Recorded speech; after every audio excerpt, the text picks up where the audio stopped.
মদ্যপান, ধূমপান ও মাদক সেবন স্বাস্থ্যের পক্ষে ক্ষতিকারক। এটি ক্যান্সারের কারণ। নমস্কার, আমি পার্থপ্রতিম। আচ্ছা, আপনাদের কি রহস্য গল্প শুনতে ভালো লাগে? হ্যাঁ, ব্যাস ঠিক জায়গায় এসেছেন তাহলে আপনারা। আগামী কয়েক ঘন্টা সমস্ত চিন্তা ফেলে শুনতে থাকুন আমাদের আজকের নিবেদন। আজকের গল্পে কি আছে? আজকের গল্পে আছে লোভ, হিংসা, নরহত্যা, বিভেদ, ধর্ম, অলৌকিকতার এক মার্গ। আছে দেবতা, আছে অপদেবতা, আর আছেন দুজন বিখ্যাত গোয়েন্দা। একজন চা খেতে বড় ভালোবাসেন, আর একজন হাতে সিগারেট নিয়ে ঝাঁপিয়ে পড়েন রহস্য সমাধানের উদ্দেশ্যে। আরে সব বলে দিলে হয় নাকি? বাকিটা শুনতে থাকুন। বাকিটা শুনতে হলে শুনতে হবে আমাদের আজকের গল্প, ব্যোমকেশ বক্সী ও বেনুদার পঞ্চমুণ্ডির গুপ্তধন।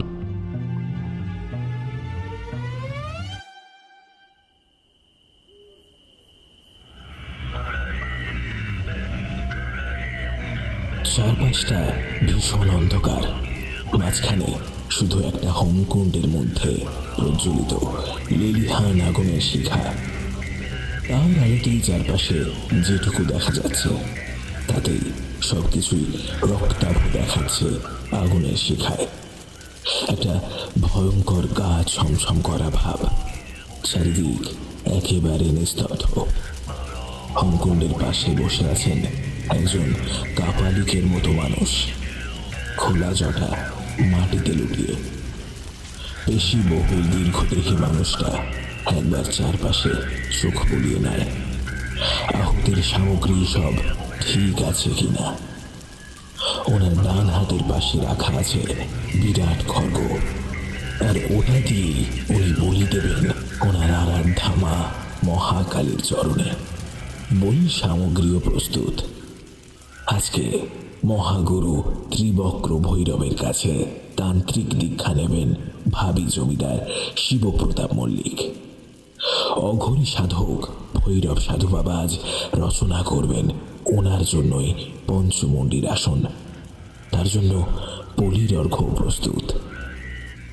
শিবপ্রতাপের ভাই হরপ্রতাপ, তার স্ত্রী আর বাকি পরিবারকে ততক্ষণে স্নান করিয়ে আনা হয়েছে। গলায় রক্ত জবার মালা, 5টি হাড়ি কাঠও প্রস্তুত। সবাইকে এক কোপে মুণ্ডচ্ছেদ করতে হবে, আর সেই খণ্ডিত মস্তক 5টি দিয়েই তৈরি হবে ওনার পঞ্চমুণ্ডির আসন। হঠাৎ আকাশ বাতাস কাঁপিয়ে গর্জে উঠল সারি সারি ঢাকের শব্দ। নিস্তব্ধ শ্মশান ভূমি যেন প্রাণ ফিরে পেল। অচৈতন্য হরপ্রতাপ আর তার পরিবার বেশ বুঝতে পারছে যে তাদের অন্তিম সময় আসন্ন, কিন্তু কিছু প্রতিরোধ গড়ে তোলার প্রাণ শক্তি তাদের মধ্যে অবশিষ্ট নেই। তারা এক ভয়ানক জোরালো মাদকে আচ্ছন্ন, একটা ঘোরের মধ্যে রয়েছেন সকলে। চারিদিকে কান ফাটানো চিৎকারকে বুড়ো আঙুল দেখিয়ে মাটিতে চেপে যায় ওই মানুষগুলোর ক্ষীণ কণ্ঠস্বর। প্রাণ ভিক্ষার করুণ আবেদন। বড় রক্তচন্দন আর সিঁদুরে ছোপানো খড়গ হাতে উঠে দাঁড়ান শিবপ্রতাপ। ওনার সিদ্ধির সময় সমাগত। এক কোপে কেটে নামিয়ে দেন ওনার বংশের বাকি সদস্যের মাথা। নিষ্ঠুর অট্টহাসির শব্দে দিক বিদিক যেন কেঁপে ওঠে। এই নৃশংসতা দেখে শিবপ্রতাপ মল্লিক খুশি। ওনার হুঙ্কারে সেই কথা বলে দিচ্ছে এবার ওনার সিদ্ধি সম্পূর্ণ, আর ওনার পরবর্তী জমিদার হওয়ার পথও নিষ্কণ্টক। চারিদিকে ছড়িয়ে পড়ে থাকা 5টি মাথা নিয়ে ধীর পায়ে শিবপ্রতাপ এগিয়ে যান আরাধ্যার দিকে সমর্পণের জন্য। ওনার অভীষ্ট লাভের সময় আগত। 5টি মানুষের জীবনের বিনিময়ে লাভ করা এই সিদ্ধি এই মল্লিক রাজবাড়ির খ্যাতি আরো বাড়াবে বই কমাবে না। ইচ্ছা ছিল রবিবারের সকালটা একটু আরাম করেই কাটাবো। একেই বেশ ঠান্ডা ঠান্ডা পড়েছে। নভেম্বরের শেষের দিক, এই বছরের মতো শীত এসেই পড়ল, তাই সকাল সকাল চাদরটা মুড়ি দিয়ে একটু ঘুমানোর মতন লোভনীয় আর কিছুই হতে পারে না। যদিও আমি জানি যে আমার সেই ইচ্ছা পূরণ বেশিক্ষণ স্থায়ী হবে না, মানে ইতিপূর্বে কোনোদিনও হয়নি। অন্তত যতদিন মেশবাড়ি ছেড়ে ব্যোমকেশের বাড়ির একতলার ঘরটায় বাস করতে শুরু করেছি। এ সমস্ত ভাবতে ভাবতে পাশ ফিরে শুতে যেতেই শুনি দরজায় হালকা করে একটা টোকা দেওয়ার শব্দ। বৌঠান ডাকছেন। ঠাকুরপো, উঠে পড়ুন, আমি চা এনেছি। ব্যাস হয়ে গেল, আর কি করা যাবে, উঠতেই হলো। আমার নিজের বিশ্বাসের উপর বিশ্বাসটা আরো মজবুত হলো। না, শীতের সকালের আমেজ নেওয়ার সৌভাগ্য যে আমার নেই সেটা আরো একবার নিশ্চিত হলাম। যাই হোক, উঠে পড়লাম। দরজা খুলে দেখি ব্যোমকেশ ঘরণী সত্যবতী হাতে চায়ের কাপ ধরে দাঁড়িয়ে, তবে মুখটা একটু যেন উদ্বিগ্ন। আমি জিজ্ঞেস করলাম, কি হয়েছে বৌঠান, কিছু সমস্যা? একটা কাষ্ঠ হাসি দিয়ে সত্যবতী চায়ের কাপটা আমার দিকে এগিয়ে ধরে বলল, না, মানে সমস্যা কিনা ঠিক জানি না, তবে সত্যবতীর মনে চিন্তার কারণটা যে সাধারণ কোনো বিষয় নয় সেইটা বুঝতে পারলাম।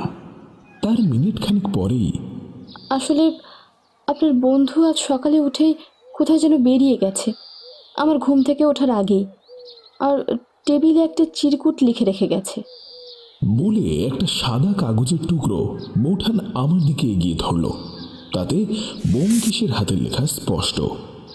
ব্যোমকেশ আসলে আমার জন্যই একটা নির্দেশ ছেড়ে গেছে। সকাল 7টার মধ্যে তৈরি হয়ে থেকো, আমাদের আজ সকালে বর্ধমান যেতে হলেও হতে পারে। আমার চিরকুটটা পড়তে পড়তেই বৌঠান সতর্ক করে বলল, ঘড়িতে প্রায় 6টা বাজতে যাচ্ছে, আমার মনে হয় এবার আপনাকে তৈরি হতে হবে। হ্যাঁ তা ঠিক, ব্যোমকেশ যখন ডেকেছে তখন ফিরতে যে অনেকটা রাত হবে এ কথা বলাই বাহুল্য। তাই স্নান মিটিয়ে বেরোবো আর সময়ও লাগবে, তাহলে আর দেরি করে লাভ নেই। আমি উঠেই পড়লাম, জিজ্ঞেস করলাম, তা বৌঠান কি ব্যাপার কিছু জানো? না ঠাকুরপো, আমি ঠিক বুঝতে পারিনি, তবে ভোর রাতে আপনার দাদার কাছে একজন লোক এসেছিল। আমি বাইরে থেকে শুনলাম উনি নাকি পেশায় একজন সাংবাদিক। কথায় কথায় শুনলাম বর্ধমানের কোনো একটা পুরনো বাড়ির কথা বলছিলেন ভদ্রলোক, যাতে নাকি কোনো গুপ্তধন নাকি কি কি যেন আছে। আমি এইটুকুই শুনতে পেয়েছি। তারপর একটু পরেই ভদ্রলোক চলে যান, আর তার খানিক পর আপনার দাদাও বেরিয়ে পড়ে আপনার উদ্দেশ্যে ওই চিরকুটটা টেবিলে রেখে। বুঝলাম। আপাতত ব্যোমকেশের পরবর্তী নির্দেশ আসা না পর্যন্ত অপেক্ষা করা ছাড়া কোনো উপায় নেই। সেজন্যই আর দেরি না করে তৈরি হয়ে নিচে এগিয়ে গেলাম। স্নান মিটিয়ে তৈরি থাকতে হবে, কিন্তু কে এসেছিল সেটা না জানতে পারা অবধি মনে একটা অস্বস্তি রয়েই গেল। তবে দেখা যাক, সারাদিন তো বাকি রইলই, এই তো সবেমাত্র ভোর হলো। বেনুদা, আমাকে একটা কথা বলো। ভারতবর্ষে বিশেষ করে এই পূর্ব বাংলার দিকে কত রকম বাড়ির কথা তুমি জানো, যেখানে যে গুপ্তধন লুকিয়ে আছে? অন্তত আছে বলে মানুষজন বিশ্বাস করেন। 333। হ্যাঁ, তুমি গুণে রেখেছো নাকি? না, আমি না, তবে কেউ কেউ অনুসন্ধিৎস মানুষ আছেন যারা গুনেছেন। 1892 সালে কলকাতা বিশ্ববিদ্যালয়ের প্রত্নতত্ত্ব বিভাগের অধ্যাপক ডক্টর সুরঞ্জন সান্যাল যুগান্তর পত্রিকায় একটি আর্টিকেল লিখেছিলেন এর ওপর। তাতে উনি এই সংখ্যাটি নির্দিষ্ট করেছেন। আরে বাবা, বলেন কি মশাই, আমার তো ব্যাপারটা শুনে মনে একটা শিহরণ জাগছে। 333, 333, উফ, বড্ড থ্রিলিং। বেনুদা ওর 4 মিনারের রিং বাতাসে ভাসিয়ে দিয়ে বলতে থাকে, বুঝলি তপু, জগমোহন বাবুকে এত উত্তেজিত হতে নিষেধ কর, কারণ তোর সবজান্তা বিধু জ্যাঠার সাথে কথা বললে সংখ্যাটা বাড়বে বই কমবে না। তাতে ওনার অবাক হওয়ার আরও উপকরণ থাকতে পারে। তবে মনে রাখিস, এর মধ্যে বেশিরভাগই কিন্তু নিছক গল্প কথা ছাড়া কিছু নয়। আর বেশ কিছু ক্ষেত্রে গুপ্তধন খুঁড়ে পিতলের থালা বাসন মিললেও অবাক হওয়ার কিছু থাকবে না। কিন্তু বড় কথা তো সেটা নয়, আসল কথাটা হলো তোর মন এখন সব ছেড়ে গুপ্তধনওয়ালা বাড়ির খবরের খোঁজে পড়লো কেন? না মানে এই দেখো না, কাগজে আজ আরেকটা খবর বেরিয়েছে। বর্ধমানের মল্লিকদের রাজবাড়িতে গুপ্তধন পাওয়া গেছে বলে একটা আর্টিকেল বেরিয়েছে তো, সুবিমল চট্টোপাধ্যায় নামের একজন প্রবীণ সাংবাদিকের লেখা। সেটার কথা বলছিস তো? হ্যাঁ মানে ওইটাই দেখছিলাম, তুমি দেখেছো? তবু আমাদের এই গোয়েন্দাগিরিতে প্রতি মুহূর্তে নিজেদের আপ টু ডেট রাখতে হয়, বুঝেছিস? কিন্তু তুই মনে হচ্ছে সেই পথে হাঁটছিস না। চারপাশে আরও কত কিছু ঘটে চলেছে। হ্যাঁ সে তো বটেই, তবে বেনুদার কথা বলার ধরনটা দেখে মনে হলো ব্যাপারটা ঠিক আর গুপ্তধনে সীমাবদ্ধ নেই, আরও কিছু ঘটেছে যেটা আমি জানি না। তাই বেনুদা এই কথাটা বলল। জগমোহনবাবুর ঘাবড়ে থাকা ভাবটা তখনও কাটেনি। কেন, আরো নতুন কিছু ঘটেছে নাকি? বেনুদা উঠে পড়ে, গায়ের চাদরটা জড়িয়ে নিতে নিতে যেটা বলল সেটা শুনে আমি থ হয়ে গেলাম। তো জগমোহনবাবুর অবস্থা তো সহজেই অনুমেয়। সুবিমল চট্টোপাধ্যায় গতকাল রাতে খুন হয়েছেন। তড়াক করে লাফিয়ে উঠলাম। এক্ষুনি ব্যাগপত্র গুছিয়ে নিতে হবে। বর্ধমান সেরকম দূর নয় ঠিকই, কিন্তু ওইদিকে ঠান্ডা বেশ ভালোই পড়েছে, অন্তত এই কলকাতার থেকে বেশ বেশি। দেখলাম বেনুদা একবার আর চোখে দেখিয়ে নিল। এক্ষুনি বর্ধমান যাওয়ার জন্য ছুটোছুটি করে লাভ নেই, আমার একটা ফোন আসার আছে, সেটা এলে দুপুরে বেরোবো।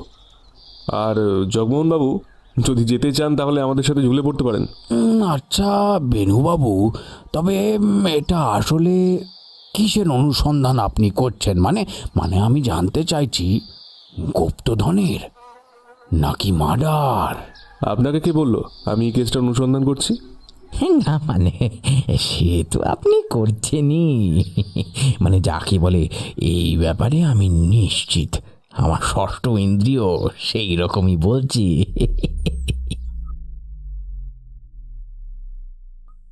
মল্লিক বাড়ির এই গুপ্তধনের ব্যাপারটা বর্তমান প্রজন্মের কেউই জানতেন না। বর্তমান প্রজন্ম মানে ওই সূর্যপ্রতাপ মল্লিক আর তার ছোট ভাই চন্দ্রপ্রতাপ মল্লিক, দুজনেই পারিবারিক ব্যবসার কাজে কলকাতায় থাকেন। সঙ্গে নিজেদের পরিবার রয়েছে। আর বড় দাদা সূর্যপ্রতাপ মূলত কলকাতার ব্যবসা দেখেন, আর ছোট ভাই চন্দ্রপ্রতাপ কলকাতায় থাকলেও ওই বাংলার বাইরে যে ব্যবসাগুলো রয়েছে সেগুলো সামলান। দিল্লি, চেন্নাই, বোম্বে এসব শহরের যে ব্যবসাগুলো রয়েছে সবই ওনার নিয়ন্ত্রণে। বর্তমানে থাকার মধ্যে বাড়ির কেয়ারটেকার শুধুমাত্র সুদামদা। উনি নিজের মতো করে এত বড় বাড়ি, জমি জমা, পুকুর সব গুছিয়ে রেখেছেন। ওনার যখন যা লাগে দাদাবাবুদের বললে ওনারা পাঠিয়ে দেন। আর পুকুরের মাছ, জমির ফসল এ সমস্ত বিক্রি করে যা টাকা পাওয়া যায় এই সুদামদা মানি অর্ডার করে কলকাতায় পাঠিয়ে দেয়। তো এইভাবেই প্রায় 15 বছর চলছে। সূর্যপ্রতাপ আর চন্দ্রপ্রতাপ পরিবারের বাকিরা বছরে গ্রামের বাড়িতে ওই একবার আসে, এই কালী পুজোর সময়। বাড়িতে বহু বছরের জাগ্রতা মা কালী রয়েছে, পঞ্চমুণ্ডির আসনে প্রতিষ্ঠিতা। খুব ধুমধাম করে মায়ের পুজো হয়, সব আত্মীয় পরিজনরা আসেন ওই দিন। আর পুজো মিটে গেলে আবার সারা বছর কেউ কোথাও দেখা পাওয়া যায় না। একা সুদামদা যক্ষের মতো আগলে রেখেছেন আর অপেক্ষা করতে থাকেন পরের বছর পুজোর জন্য, যখন আবার বাড়ির সবাই এসে জড়ো হবে। দিন কয়েক আগে সুবিমলবাবু সূর্যপ্রতাপ বাবুর খোঁজে গিয়ে ওনাদের বাড়ি পৌঁছন। বর্ধমানের যে ওনাদের বাড়িটা আছে তাদের ওপর একটা আর্টিকেল লিখবে বলে। বঙ্গদেশের পুরনো বাড়ির ওপরে ডকুমেন্টারি তৈরি করা সুবিমলবাবুর একটা নেশা বলতে পারেন। কিন্তু গ্রামের বাড়ি সম্পর্কে খুবই সামান্য তথ্য দিয়েছিলেন সূর্যপ্রতাপ ও চন্দ্রপ্রতাপ বাবু। তাই ওনারা সুবিমলবাবুকে বর্ধমানে যেতে বলেন। তাতে লাভ হবে দুটো, এক সুদামদা বহু পুরনো লোক, উনি সাহায্য করতে পারবেন ঠিকঠাক তথ্য দিয়ে, আর দুই হচ্ছে গ্রামের অন্যান্য বয়স্ক লোকেদের সাথে পরিচয় করে দিতে পারেন সুদামদা, যারা সুবিমলবাবুকে ঠিকঠাক তথ্য পেতে সাহায্য করতে পারেন। এই সুবিমলবাবুকে নাকি সুদামদা বলেছেন যে মল্লিক বাড়িতে একটা গুপ্তধন আছে। উনি বড়কর্তাবাবু শ্রীযুক্ত হলধর প্রতাপ মল্লিক মহাশয়ের কাছে শুনেছিলেন। যদিও বজ্রসুন্দরী দেবী তার বাকি জীবনটা পূজা অর্চনাতেই অতিবাহিত করেন, কিন্তু লোকমুখে শোনা যায় ফিরে আসার সময় তিনি ওনার ভাগের পুরো সম্পত্তির পরিমাণের স্বর্ণ মুদ্রা সাথে নিয়ে চলে এসেছিলেন, যা তার কোনো কাজে না লাগলেও এই মল্লিক বাড়ির কোনো এক গুপ্ত জায়গায় লুকানো আছে, যা আজ আর কেউ জানে না। সেই স্বর্ণ মুদ্রা লুকিয়ে রাখা হয়েছিল তৎকালীন ডাকাত ঠ্যাঙাড়েদের হাত থেকে রক্ষা করার জন্য। কিন্তু হঠাৎ করেই পিসিমা বজ্রসুন্দরী দেবী মারা গেলেন। তার হদিশ আর কেউ বের করতে পারেননি। হলধরবাবুর পরের প্রজন্ম অর্থাৎ সূর্যপ্রতাপবাবুর পিতা শ্রীযুক্ত শিবপ্রতাপ মল্লিক কিছুটা খোঁজাখুঁজি করলেও বর্তমান প্রজন্ম সূর্যপ্রতাপ বা চন্দ্রপ্রতাপ এ ব্যাপারে কেউই দুজনে উৎসাহ দেখাননি। এখন এই এতদিন পরে সুবিমলবাবুর লেখা পড়ে হঠাৎই মানুষের মধ্যে একটা উত্তেজনা তৈরি হয়েছে এই মল্লিক প্রাসাদের সম্পর্কে। কিন্তু সেই গুপ্তধন যে কোথায় আছে আর তার সন্ধান এখনকার প্রজন্ম সূর্যপ্রতাপ বা চন্দ্রপ্রতাপের ঘুণাক্ষরেও টের নেই, বা তারা জানারও আগ্রহ রাখেন না। অন্তত তারা দুজনে সুবিমলবাবুকে সে কথাই বলেছিলেন। এতটা বলার পর একটু দম নেয় সায়ক। সায়ক সুবিমল বাবুর ছাত্র। ওনার কাছেই সংবাদ সম্পাদনা, নিউজ কভার ইত্যাদি করা শিখেছিল। কিন্তু হঠাৎ যে সেদিন কি হয়ে গেল তা কিছুই বুঝতে পারল না কেউ। এতটা বলে মাথা নিচু করে নেয় সায়ক। চুপ করে বসে থাকেন মিনিট খানেক। বোঝাই যাচ্ছে সুবিমল বাবুকে ও যথেষ্টই শ্রদ্ধা করত। সেখানে হঠাৎ করে ওনার এই মৃত্যুটা ওকে মানসিকভাবে বেশ নাড়িয়ে দিয়ে গেছে। ওকে খানিকটা স্বাভাবিক হওয়ার সুযোগ দেয় ব্যোমকেশ। তারপর ধীরে ধীরে ওর কাছে উঠে গিয়ে ওর পিঠে হাত রাখে। একটা বড় মানসিক স্বস্তির অবলম্বন এটা। সায়ক চোখ মুছে ওর দিকে তাকাতে বেশ গম্ভীর গলাতেই ব্যোমকেশ বলে ওঠে, দেখুন সায়কবাবু, সুবিমলবাবু তো আজ আর আমাদের মধ্যে নেই। এখন কান্নাকাটি করলে উনি আমাদের মাঝে ফিরেও আসবেন না। কিন্তু ওনার এই মৃত্যুর জন্য যে বা যারা দায়ী তাদের খুঁজে বের করে শাস্তি দেওয়াটা এখন আমাদের কাজ। আর সেই কাজের জন্যই আমি আর আমার বন্ধু অজিত আপনার কাছে এসেছি। এবার আমাদের যদি এই রহস্যের কিনারায় পৌঁছতে হয় তবে আপনার সাহায্য আমার লাগবে। মাথা নেড়ে সম্মতি জানায় সায়ক। জানেন তো ব্যোমকেশবাবু, আমি সুবিমল স্যারকে বলেছিলাম এসব গুপ্তধন নিয়ে না লিখতে, কারণ এগুলো বিভিন্নভাবে অভিশপ্ত হয়ে থাকে আর কত মানুষের চোখে জল থাকে বলুন তো এর মধ্যে। হ্যাঁ, উনি আমার কথাই শোনেননি। আর এখন কি হলো একবার বলুন তো। সায়কবাবু, আপনি নিজেকে সামলান, কারণ এই পরিস্থিতিতে আপনার মানসিকভাবে সুস্থ থাকাটা অনেক দরকার। বলেই ব্যোমকেশ ইশারায় আমাকে ইঙ্গিত করে সায়ককে সামলানোর জন্য। আর নিজে বেরিয়ে যায় কোথাও একটা। আবার মিনিট পাঁচেক পরেই ফিরেও আসে, হাতে একটা মাঝারি মাপের ব্রাউন পেপারের প্যাকেট। টেবিলের ওপর প্যাকেটটা বেশ বিরক্তি ভরে ছুঁড়ে ফেলে দিয়ে আবারও এসে সায়কের পাশে বসে। আর সায়কও ততক্ষণে খানিকটা স্থিতিশীল। আচ্ছা সায়ক, আপনার স্যার সুবিমল বাবু যে আর্টিকেলটা লিখেছিলেন সেটা সম্পূর্ণ সত্য কথার উপর আধারিত তো? আমি বলতে চাইছি আর্টিকেলটা সত্য ঘটনার উপর নির্ভর করে লেখা তো, না তাতে কোথাও মিথ্যা তথ্য থাকতে পারে বলে আপনার মনে হয়? দেখুন ব্যোমকেশবাবু, এখানে উনি যা যা লিখে গিয়েছেন তার পুরোটাই সূর্যপ্রতাপবাবু, চন্দ্রপ্রতাপবাবু, সুদামবাবু আর গ্রামের কিছু বৃদ্ধ মানুষের থেকে পাওয়া তথ্য। এখন সেখানে কোনো ভুল তথ্য থাকলে সেটা তো আর স্যারের কিছু করার নেই।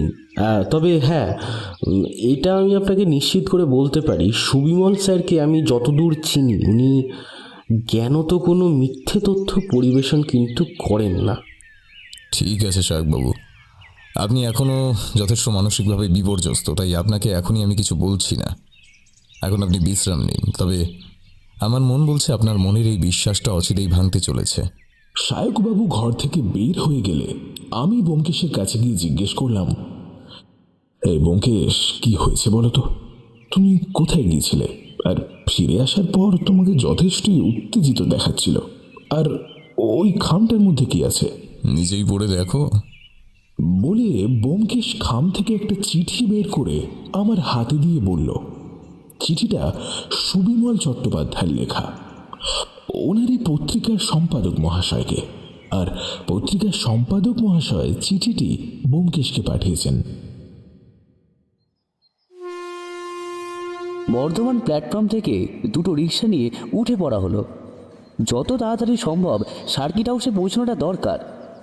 বেনুদার রিক্সাতে আমাদের ব্যাগটা ঢুকিয়ে দিয়ে আমি আর জগমোহনবাবু আর একটা রিক্সায় উঠে পড়লাম। সার্কিট হাউসে আমাদের লাগেজগুলো রেখেই বেরোতে হবে। বেনুদা রিক্সার চালককে তাড়া দেয়। একটু টেনে চালান দাদা, আমাদের সার্কিট হাউসে পৌঁছেই এক্ষুনি আবার বেরোতে হবে। বর্ধমান পৌঁছে থেকে দেখছি বেনুদা কেমন যেন একটু উদ্বিগ্ন, যেন কোনো কিছু বিষয়ে ভীষণ চিন্তিত। জিজ্ঞেস করতে ঠিক সাহস হচ্ছিল না, তাই চুপ করেই থাকলাম। কিন্তু বুঝতে পারছিলাম জগমোহনবাবুর মনে বেশ কিছু প্রশ্ন বেশ বড়সড় একটা আন্দোলন শুরু করে দিয়েছে। আমার বেশ ভালো লাগছিল ওনার মুখটা দেখে, যেন অনেক কিছু প্রশ্ন জীবের ডগায় এসে টোকা দিচ্ছে, কিন্তু কিছুতেই তারা বেরোতে পারছে না। অবশেষে উনি বলেই ফেললেন, আচ্ছা তপুবাবু, আপনি কি জানেন আমরা সুবিমল বাবুর খুনিকে ধরতে যাচ্ছি, নাকি মল্লিক রাজবাড়ির ওই গুপ্তধনের খোঁজে? বোধহয় দুটোই। আরও কিছু বলতে যাচ্ছিলেন ভদ্রলোক, প্রশ্নটা গিলে নিলেন, স্পষ্ট দেখতে পেলাম আমি। তারপর আমতা আমতা করে বললেন, আচ্ছা, এই আর একটা ছোট্ট প্রশ্ন করতে পারি কি? করুন। এই মানে বলছি কি, দুটো কেস কি আলাদা নাকি একই, সেটা যদি একটু বলেন। দেখুন জগমোহনবাবু, আমার মন বলছে কেস দুটো আলাদা, কিন্তু ভয়ঙ্করভাবে একে অপরের সাথে সংযুক্ত। কিন্তু কিভাবে সেটা আমি এখনো জানি না।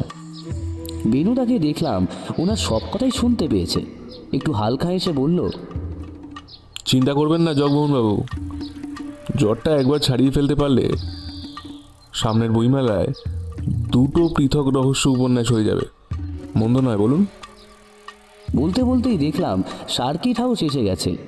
বেনুদা প্রায় লাফিয়ে নেমেই কেয়ারটেকারের কাছে দৌড় দেয়, আর ওর সাথে কথা বলেই আমাকে চিৎকার করে বলে, তপু, লাগেজগুলো নামা। মিনিট খানেকের মধ্যেই একটা গাড়ি এসে পৌঁছয় সার্কিট হাউসের গেটে, আমাদের নিয়ে যাবে বলে। বুঝলাম বর্ধমান স্টেশনে নেমেই বেনুদা কেয়ারটেকারকে বলে ব্যবস্থা করে রেখেছে। পশ্চিম বৈষ্ণব পাড়া এখান থেকে প্রায় 10 কিলোমিটারের রাস্তা। গাড়িতে প্রায় আধ ঘন্টারও বেশি সময় লাগলো। পালিকা বাজারের কাছে বেশ মানুষের জটলা ছিল, সেটা কাটিয়ে আসতেই অনেকটা দেরি হয়ে গেল। সেখান থেকে আরও 30 মিনিটের পথ। গন্তব্যে পৌঁছবার কিছু আগেই বেনুদা গাড়িটা থামিয়ে দিতে বলল রাস্তার পাশের একটা অন্ধকার জায়গা দেখে।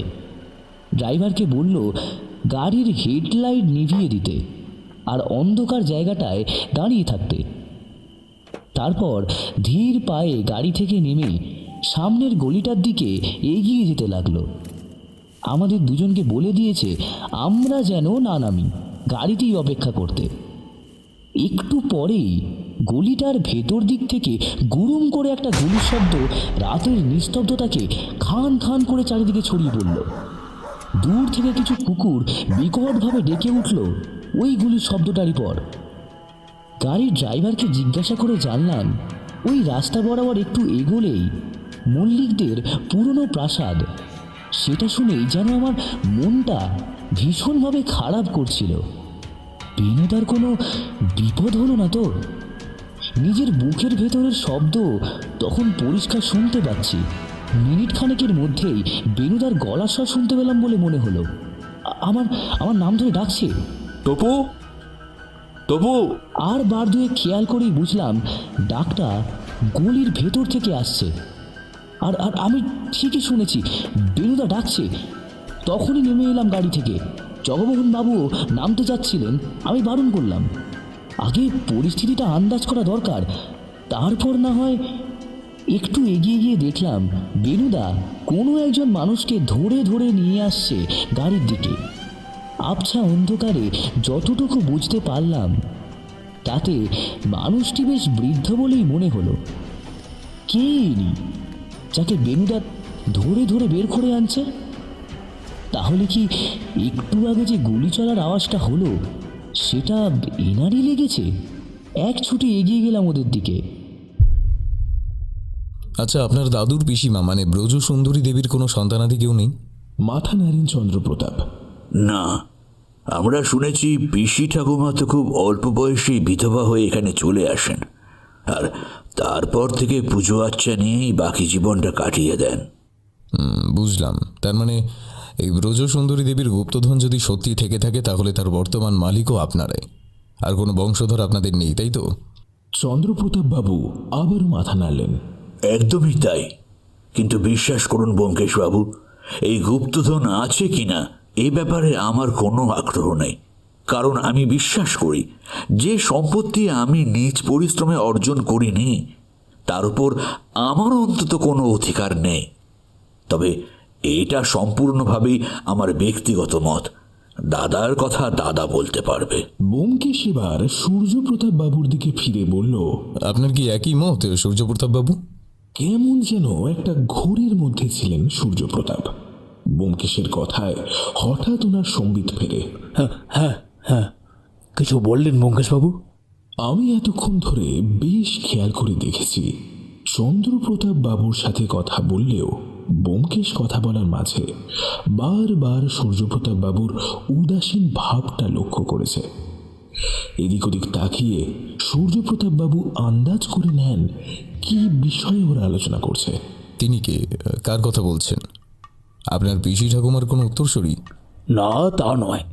তবে শুনেছি তখনকার দিনে তো সন্তান দত্তক নেয়ার এই এত নিয়মকানুন ছিল না, অনেক সহজেই এগুলো করা যেত। সেইভাবেই আমার দাদুর পিসিমা মানে ব্রজসুন্দরী দেবী এই গ্রামেরই কোনো একজন বাচ্চাকে তার মায়ের কাছ থেকে দুমুঠো খুদের বিনিময়ে কিনে নেয়। তাই এই সন্তানটি তখনকার নিয়ম অনুসারে এই সম্পত্তিরই ভাগীদার।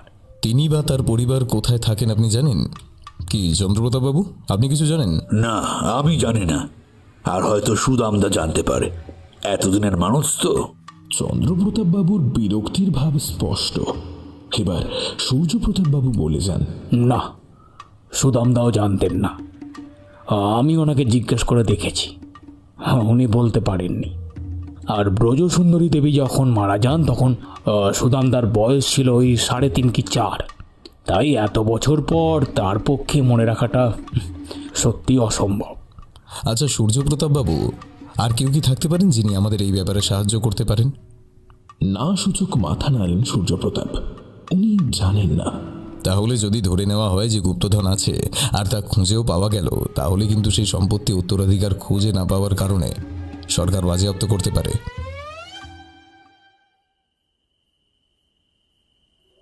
বেনুদার সেই দীর্ঘকায় মানুষটিকে ধরে ধরে বের করে আনতে বেশ অসুবিধাই হচ্ছিল। তাই আমি ওকে সাহায্য করার জন্য এগিয়ে যেতেই বেনুদা আমাকে নির্দেশ করলো একটু দূরে মাটিতে পড়ে থাকা একটা জিনিসের উদ্দেশ্যে, যেটা প্রায় আমাদের থেকে মিটার 5 দূরে পড়ে রয়েছে। ওটা নিয়ে আয় তপু, এক্ষুনি। আমি ছুটে ওই বস্তুটার দিকে এগিয়ে গেলাম। দেখি নামাবলি দিয়ে ভালো করে মুড়ে রাখা একটা পুটুলির মতো জিনিস।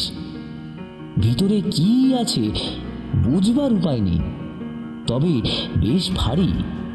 পুঁটলিটার আকৃতি দেখে বোঝার উপায় নেই সেটা কতটা ভারী। ওটা হাতে নিয়ে ছুটেই ফিরে আসলাম বেনুদার কাছে। এখানে নয়, গাড়িতে নিয়ে যা, আর গাড়িতে এটা নিজের কাছে সামনে রাখবি।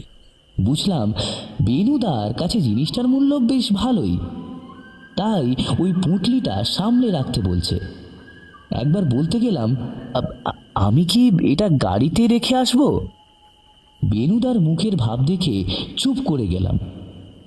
ও বলে দিয়েছে গাড়িতে জিনিস রেখে ওটার কাছে থাকতে, অতএব সিরিয়াসলি সেটাই করতে হবে। কিছুক্ষণের মধ্যেই বেনুদা সেই আহত মানুষটিকে সাথে নিয়ে গাড়ির কাছে এসে পৌঁছয়। ড্রাইভার দাদাকে বল আমাদের এক্ষুনি কোনো হসপিটালে নিয়ে যেতে, ভুবনবাবুর এক্ষুনি চিকিৎসা প্রয়োজন। ড্রাইভার তৈরি হয়েই ছিল। বেনুদা ওঠার সাথে সাথেই রওনা হয়ে গেল। গন্তব্য সরকারি হাসপাতাল। ভুবনবাবু নামের ভদ্রলোকের কাঁধের কাছ থেকে তখনও রক্ত বের হচ্ছে, তবে বোঝা যাচ্ছে গুলিটা ওনার শরীরে বিদ্ধ হয়নি, কোনোভাবে ওনার শরীর স্পর্শ করে বেরিয়ে গেছে। কিন্তু বয়সের কারণেই উনি একটু জবুথবু হয়ে পড়েছেন। তাই এই আঘাতেই উনি জ্ঞান হারিয়ে ফেলেছেন। বেনুদার কাঁধে ওনার শরীরটা সম্পূর্ণ ছেড়ে দিয়েছেন। আর সেই জন্যই বেনুদার মতো রোজ ব্যায়াম করা মানুষেরও ওনাকে বয়ে আনতে এতটা অসুবিধা হচ্ছিল। গাড়ি চলতে শুরু করলে চোখের ইশারায় ওকে জিজ্ঞাসা করলাম, ইনি কে? দেখলাম বেনুদা আমার প্রশ্নটা বুঝতে পারলেও কোনো উত্তর করল না। যাই হোক, আমি আর কথা বাড়ালাম না। বুঝলাম যখন সময় হবে বেনুদা নিজেই আমাকে জানাবে এই ভুবনবাবু নামের মানুষটি কে। আপাতত আমাদের গন্তব্য হাসপাতাল। গোটা পথটায় বেনুদার সাথে একটাই কথা হয়েছে। একটু আগে বেনুদাই কথা বলল। ও আমাকে মনে করিয়ে দিয়েছে আমি যেন ওই পুঁটলিটা সামলে রাখি। হাসপাতালে পৌঁছে দেখলাম আমরা পৌঁছানোর আগেই সেখানে পুলিশ পৌঁছে গেছে। তার মানে বেনুদা সব ব্যবস্থা আগেই করে রেখেছিল। ভুবনবাবু বলে ভদ্রলোককে পুলিশের হাতে দিয়ে আমরা ফিরে চললাম পুনরায় সার্কিট হাউসের দিকে। কিন্তু খেয়াল করলাম বেনুদা নামাবলি জড়ানো পুঁটলিটার কথা পুলিশকে কিছুই বলল না। আর নিজেও গাড়ি থেকে নেমে ওই ভদ্রলোককে ভর্তি করতে গেল না, শটান গাড়িতেই বসে রইল। ব্যাকগ্রাউন্ডে গ্রামাফোনে গান চলছে। সখী ভাবনা কাহারে বলে, সখী যাতনা কাহারে বলে। আর তার সাথে সাথে বৌঠানও গুনগুন করে গেয়ে চলেছে। এর মধ্যেই আমরা ঘরে ঢুকি। সত্য একটা ব্যাপার আমার কিছুতেই মাথায় ঢুকছে না। আমি বিলক্ষণ বুঝতে পারছি তোমার হাতে বানানো এক কাপ গরম গরম কফি না পেলে না আমার মাথা খোলবার নয়। সে তো একটা প্রশ্ন আমার মাথাতেও এসে ঘুরছে। তুমি আগে বলো তোমার মাথার প্রশ্নটা কোনটা, তারপর আমি আমারটা বলবো। আগে কফি। মস্তিষ্কের কোষগুলোকে সজোরে একটা নাড়া দেওয়া উচিত। যা পারে একমাত্র তোমার হাতে তৈরি ধুমাই তো এক কাপ কফি। সত্যবতী হেসে ওঠে, বলে, হয়েছে, আর রসিকতা করতে হবে না। আমি সবার কফি এখানেই নিয়ে আসছি। ঠাকুরপো, আপনিও খাবেন তো কফি? সে আর বলতে বৌঠান, যে কফি ব্যোমকেশের মাথার কোষগুলোকে জাগিয়ে তুলতে পারে সেই কফি যদি আমার গলা দিয়ে যায় তবে অন্তত এই যে ঘুম ঘুম ভাবটা তো কাটবে। হে অধমের জন্য সেটাই বা কম কিসে, কি বলো? সবাই এক প্রস্থ হাসি ঠাট্টার মাঝেই সত্যবতী 3 কাপ কফি নিয়ে ঘরে ঢোকে। এই নাও ধুমাই তো কফির কাপ। আর এবার বলো কোন প্রশ্নটা তোমার মাথায় এসেছে। ব্যোমকেশ, এ তোমার ভারী অন্যায়। সবার প্রথম মহিলা হিসাবে বৌঠানের জিজ্ঞেস করার অধিকার পাওয়াই উচিত। বলছো? ব্যোমকেশ আমার দিকে অনুসন্ধিৎসু মুখে তাকালো, বলল, আমার তো তাই মনে হয়। হ্যাঁ বৌঠান, আপনি বলুন তো। বলবো। কফির কাপটা নিয়ে চেয়ারে বসে আরাম করেই বসে বৌঠান, বলতে শুরু করে, দেখো, আমার মনে হচ্ছে এই গুপ্তধনের গল্পটা একটু অদ্ভুত। যদি সত্যি এতদিন সুদামবাবু এটা জানতেন তাহলে এতদিন কাউকে বলেননি কেন? যে কথা উনি সুবিমলবাবুকে বললেন এই বুড়ো বয়সে এসে, সেটা অন্তত সূর্যপ্রতাপ বা চন্দ্রপ্রতাপ বাবুকেও বললেন না কেন? দেখেছ অজিত, যদি ব্যোমকেশ নাও থাকতো তবে সত্যবতী আমার কাজটা করে যেতে পারতো বিলক্ষণ। হয়েছে হয়েছে, আর মজা করতে হবে না। এবার বলো তো তোমার মাথায় প্রশ্নটা কি? তুমি একদমই ঠিক ভেবেছ সত্য, তবে আর একটা প্রশ্ন আমার মাথায় ঘুরছে। সূর্যপ্রতাপ আর চন্দ্রপ্রতাপ এই মল্লিক বাড়ির বর্তমান প্রজন্ম, আর তারা যেমনই হোক ব্যভিচারী অমিত ব্যয় বলে তো মনে হয়নি। তাহলে গুপ্তধন যদি থেকেও থাকে সেই খবরটা বাড়ির লোক হয়ে ওনারা জানতে পারলেন না, অথচ সম্পূর্ণ রক্তের সম্পর্কের বাইরে সুদামদা জেনে গেল। মানে হলধর প্রতাপ যে কথা সুদামদাকে বললেন, তিনি নিজে বা শিবপ্রতাপ সে কথা নিজেদের বাড়ির লোককে বললেন না। এটাও তো কম রহস্য নয়, তাই না? আচ্ছা ব্যোমকেশ, একটা কথা বলো, সুবিমল চট্টোপাধ্যায়ের নামে সাংবাদিক মানুষটা খুন হলেন কি করে? মানে পোস্টমর্টম রিপোর্টে কি এসছে? কেন জানি না আমার মনে হচ্ছিল সুবিমল বাবুর মৃত্যুটা না কোথাও যেন অনেকটা গৌণ হয়ে যাচ্ছে এই মল্লিক বাড়ির গুপ্তধনটার খোঁজে। আহা অজিত, তুমি একজন যথার্থ গোয়েন্দা সহকারীর কাজ করেছ। যখনই আমার মস্তিষ্ক পথভ্রষ্ট হওয়ার উপক্রম হয় তখনই তুমি আমাকে আসল পথে ফিরিয়ে নিয়ে আসো। অনেক ধন্যবাদ বন্ধু প্রবর। তোমার ভিতর স্বয়ং ওয়াটসন সাহেবের একটা প্রত্যক্ষ প্রভাব না আমি দেখতে পাচ্ছি, জানো তো। ব্যোমকেশের কথায় না হেসে পারা গেল না। আমাকে প্রশংসা করার অছিলায় নিজেকে যে সবার অলক্ষ্যে শার্লক সাহেবের সাথে এক আসনে বসিয়ে নিল, সেটা আমি আর বৌঠান ভালোই বুঝতে পারলাম। কিন্তু হাসি মশকরা তো চলতেই থাকবে, তার মাঝে আসল কাজ তো করতেই হবে। তাই ব্যোমকেশ দ্রুত প্রসঙ্গে ফিরে আসে। তুমি একদমই ঠিক বলেছ অজিত। আমাদের আসল তদন্ত কিন্তু সবিবল বাবুর মৃত্যুর কারণ আর অপরাধীর অনুসন্ধান। তবে তুমি জেনে অবাক হবে, পোস্টমর্টমে ওনার মৃত্যুর কারণ হিসেবে একটা অদ্ভুত ব্যাপার সামনে এসেছে। ওনার বুকে কিছু একটা প্রচন্ড ভারী জিনিস দিয়ে আঘাত করা হয়েছে। তবে আঘাতের প্রকৃতি বড় অদ্ভুত। ক্ষতের প্রকৃতি বলছি না, ওনার বুকের 5টা জায়গায় একসঙ্গে আঘাত করা হয়েছে, যাতে ওনার হৃদস্পন্দন অকস্মাৎ বন্ধ হয়ে যায়। হ্যাঁ, একসাথে 5টা জায়গায় 5টা আঘাত? কি করে, মানে কি করে সম্ভব এটা? না না ঠাকুরপো, এমনও তো হতে পারে আঘাত একটাই করা হয়েছে, কিন্তু যেটা দিয়ে আঘাত করা হয়েছে সেটাতে 5টা গোলাকার বাহু আছে, যার ফলে আঘাতের চিহ্ন এরকম হয়েছে। ব্রাভো সত্য, ব্রাভো। সত্যি তুমি ঠিক বলেছ, কিন্তু এবার আমাদের ভেবে দেখতে হবে কি এমন অস্ত্র দিয়ে এভাবে আঘাত করা যেতে পারে। আর জানো তো, কোনো খুনের তদন্তের সমাধানের জন্য সবচেয়ে বড় ব্যাপার হলো যে অস্ত্র দিয়ে খুনটা করা হয়েছে সেটা জানতে পারা।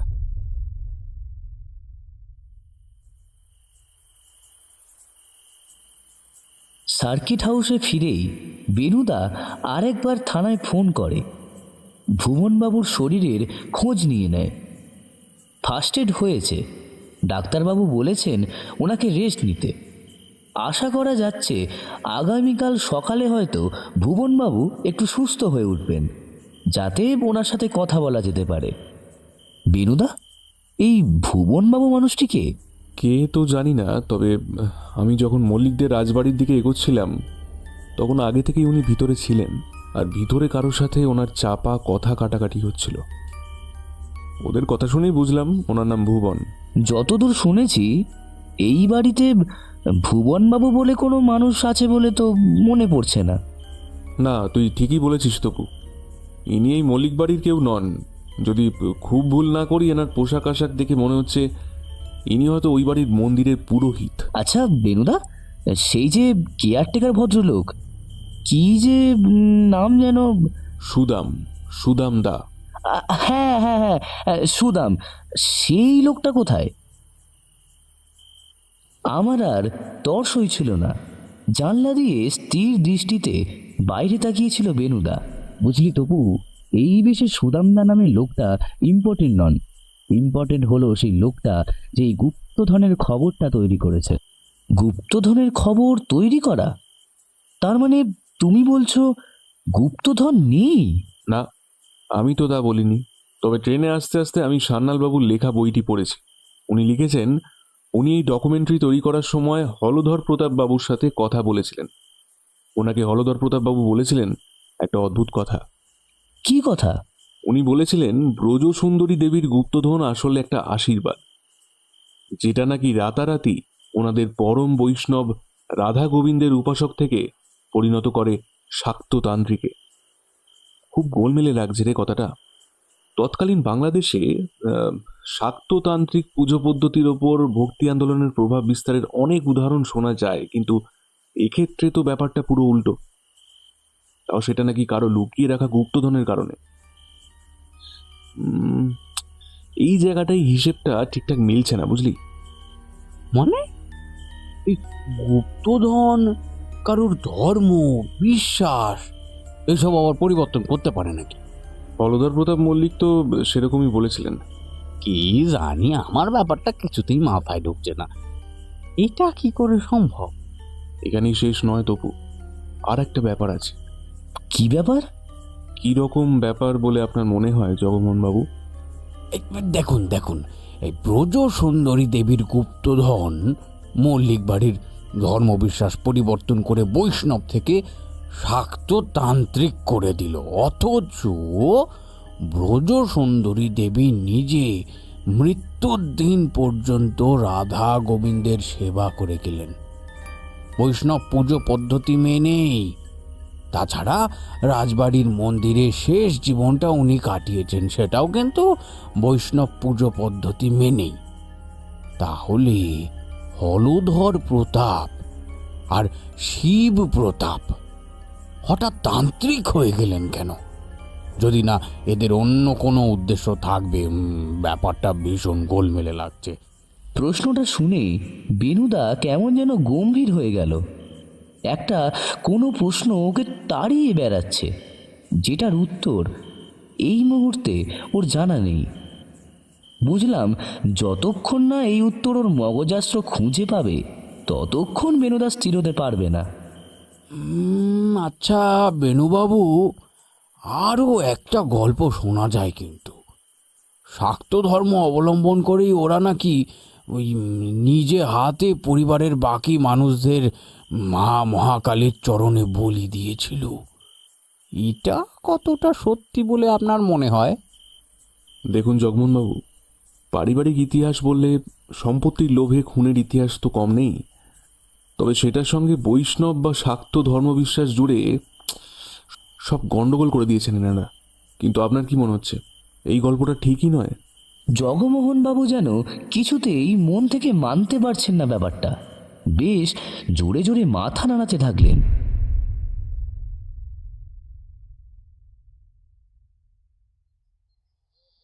আচ্ছা সত্য, তোমার এই কেসটা শুনে কি মনে হচ্ছে? এটা কি নিছক গুপ্তধন উদ্ধারের জন্য খুন বলে তোমার মনে হয়?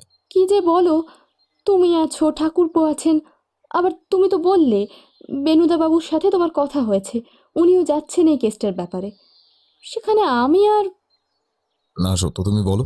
আমি বিশ্বাস করি তোমার গোয়েন্দা বুদ্ধি কোনো দিক থেকে আমাদের কারোর থেকে কম নয়।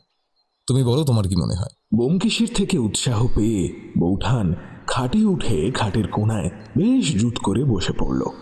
তারপর বলতে শুরু করলো। দেখো, যদি সত্যি বলতে বলো তাহলে বলবো এই কেসটা একটু গোলমেলেই। আমি তো বাবু কিছুতেই বুঝতে পারছি না, সূর্যপ্রতাপ আর চন্দ্রপ্রতাপ এই বংশের ছেলে হলেও ওনাদের কেউ বজ্রসুন্দরী দেবীর গুপ্তধনের কথা বলেনি। এটা আমার বাবু বিশ্বাস হচ্ছে না। আর এই সুদামদা বলে লোকটি বা কেমন? উনি যদি গুপ্তধনের কথা জানতেনই তাহলে সেটা উনি এনাদের বললেন না, অথচ সুবিমল চট্টোপাধ্যায় যিনি সম্পূর্ণ বাইরের লোক তাকে বললেন। এটা আমি মেনে নিতে পারছি না। উনি যদি সুবিমল বাবুকে এসব না বলতেন তাহলে যত ঝামেলাই ছিল না। ব্যোমকেশ প্রায় আনন্দে চিৎকার করে উঠল। ব্যোমকেশ আর বৌঠানের কথা আমি শুনছিলাম ঠিকই, কিন্তু আমার একটা কথা কিছুতেই বিশ্বাস হচ্ছিল না। মল্লিক বাড়ির গুপ্তধন ওনারা কাকে জানাবেন কাকে জানাবেন না সেটা যদি ওনাদের পারিবারিক সিদ্ধান্ত বলে মেনেও নিই, কিন্তু তার জন্য সুবিমল চট্টোপাধ্যায় কেন খুন হলেন সেটা আমার কাছে কিছুতেই পরিষ্কার হচ্ছিল না। তাই একটু ওদের কথার মাঝেই নিজে প্রবেশ করে বলে বসলাম, আচ্ছা ব্যোমকেশ, আমাকে একটা কথা বলো যে এইসব কিছুর মধ্যে সুবিমল চট্টোপাধ্যায় মানুষটা কেন খুন হলেন? মানে ওনাকে খুন করার মোটিভটা কি, সেটা কিছু জানতে পারলে? দেখো অজিত, সুবিমল চট্টোপাধ্যায় কেন খুন হয়েছেন সেটা এখনো আমার কাছে পরিষ্কার নয়। তবে ওই যে বললাম, ওনার খুন হওয়ার পদ্ধতিটা বড় অদ্ভুত। আর যতক্ষণ না সেটা আমরা বুঝতে পারছি ততক্ষণ গুপ্তধন খুন আর মল্লিক রাজবাড়ির গোলমেলে ধর্ম বিশ্বাসের মধ্যে যোগসূত্র টানা সম্ভব নয়। আমি অবাক হয়ে জিজ্ঞেস করলাম, অদ্ভুত মানে? তুমিই তো বললে যে 5টা মাথাওয়ালা কিছু একটা ভারী জিনিস দিয়ে ওনার বুকে আঘাত করা হয়েছিল। হ্যাঁ ঠিকই বলেছ। আমি এবার উৎসাহের মাত্রা দ্বিগুণ করে বলি, তাহলে আমরা খুন করার ওয়েপেনটা খুঁজছি না কেন? ওটা পেলে তো। দেখো অজিত, ওনার মৃত্যু হয়েছে হঠাৎ ওনার হৃৎপিণ্ডের ক্রিয়া বন্ধ হয়ে যাওয়ার কারণে, কিন্তু সেটা হয়েছে ওনার বুকে কোনো ভারী কিছু জিনিস দিয়ে ভয়ঙ্কর জোরে আঘাত করা হয়েছিল। তাতে ওনার বুকের 2টি পাঁজরও ভয়ঙ্করভাবে ক্ষতিগ্রস্ত হয়। কিন্তু সেই জিনিসটা কি হতে পারে এটাই ভাবছি। আচ্ছা ব্যোমকেশ, ওনাকে যে অস্ত্র দিয়ে আঘাত করা হয়েছে সেটা কি পাওয়া গেছে? ব্যোমকেশ বেশ গম্ভীর হয়ে যায়, বলে, অজিত, ব্যাপারটা তো সহজ নয়। ওনার বুকে যে আঘাতের চিহ্ন পাওয়া যায় সেটা ভারী অদ্ভুত। প্রায় 5টা গোলাকার বস্তু একসাথে সজোরে ওনার বুকে এসে আঘাত করে, যাতে ওনার হৃৎপিণ্ডের ক্রিয়াটা হঠাৎ বন্ধ হয়ে যায়। কিন্তু পুলিশ অনেক খোঁজেও এরকম কোনো জিনিসের খোঁজ পায়নি। আচ্ছা ব্যোমকেশ, এরকমটা কি হতে পারে যে ওনার বুকে কোনো দস্তানা পরা হাত দিয়ে সজোরে ঘুষি মারা হয়েছে? আমি জিজ্ঞেস করলাম। আঘাতের চিহ্নটা সেরকম হলেও একসাথে 5টা হাত ঘুষি মারতে পারবে না, তাই সেই সম্ভাবনাটা বাতিল করে যদি এভাবে ভাবা যায় যে আঘাত একটাই করা হয়েছে, কিন্তু যেটা দিয়ে আঘাত করা হয়েছে সেটাতে 5টা গোলাকার আকৃতি বিশিষ্ট কিছু আছে, মানে তখন যেটা সত্য বলল। তাহলে ব্যাপারটা খানিকটা যুক্তিসঙ্গত হবে, তাই নয় কি? আর তাছাড়া উনি মারা গিয়েছিলেন মল্লিক বাড়ির রাধা গোবিন্দের জিউয়ের মন্দিরের চাতালে। এখন মন্দিরে এমন কি জিনিস থাকতে পারে যা দিয়ে এরকমভাবে আঘাত করা যায়? আমি একটু ভেবে বললাম, দেখো, মন্দিরে এরকম জিনিস একটাই থাকতে পারে। হ্যাঁ, সেটা হলো পঞ্চপ্রদীপ বা তার পিলসুজ, মানে এটার উপর 5টা প্রদীপ রাখা হয়ে থাকে আর কি। ঠিকই বলেছ অজিত, কিন্তু সাধারণ পিলসুজ বা প্রদীপ স্তম্ভতে এরকম 5টা গোলাকার অংশ থাকে না, তাই হিসাবটা মিলছে না। আর পুলিশ খুনের জায়গা থেকে যে যে জিনিসপত্র বাজেয়াপ্ত করেছে তাতে বলেছে সাধারণ পুজোর দিন মন্দিরে পঞ্চপ্রদীপ ব্যবহার হতো না, সাধারণ সিঙ্গেল প্রদীপ ব্যবহার হতো। বিশেষ বিশেষ পুজোর দিন বেশি আয়োজনে এগুলো ব্যবহার করা হতো। তাই বাকি বাসনের সাথে প্রদীপ পিলসুজ ভিতর বাড়ির লকারে রাখা থাকে, আর পুলিশ সেটাও দেখেছে। সেখানে প্রদীপ পিলসুজ ঠিকই আছে যেমন ছিল। আমি অবাকই হলাম, তাহলে 5টা মাথাওয়ালার কি হতে পারে?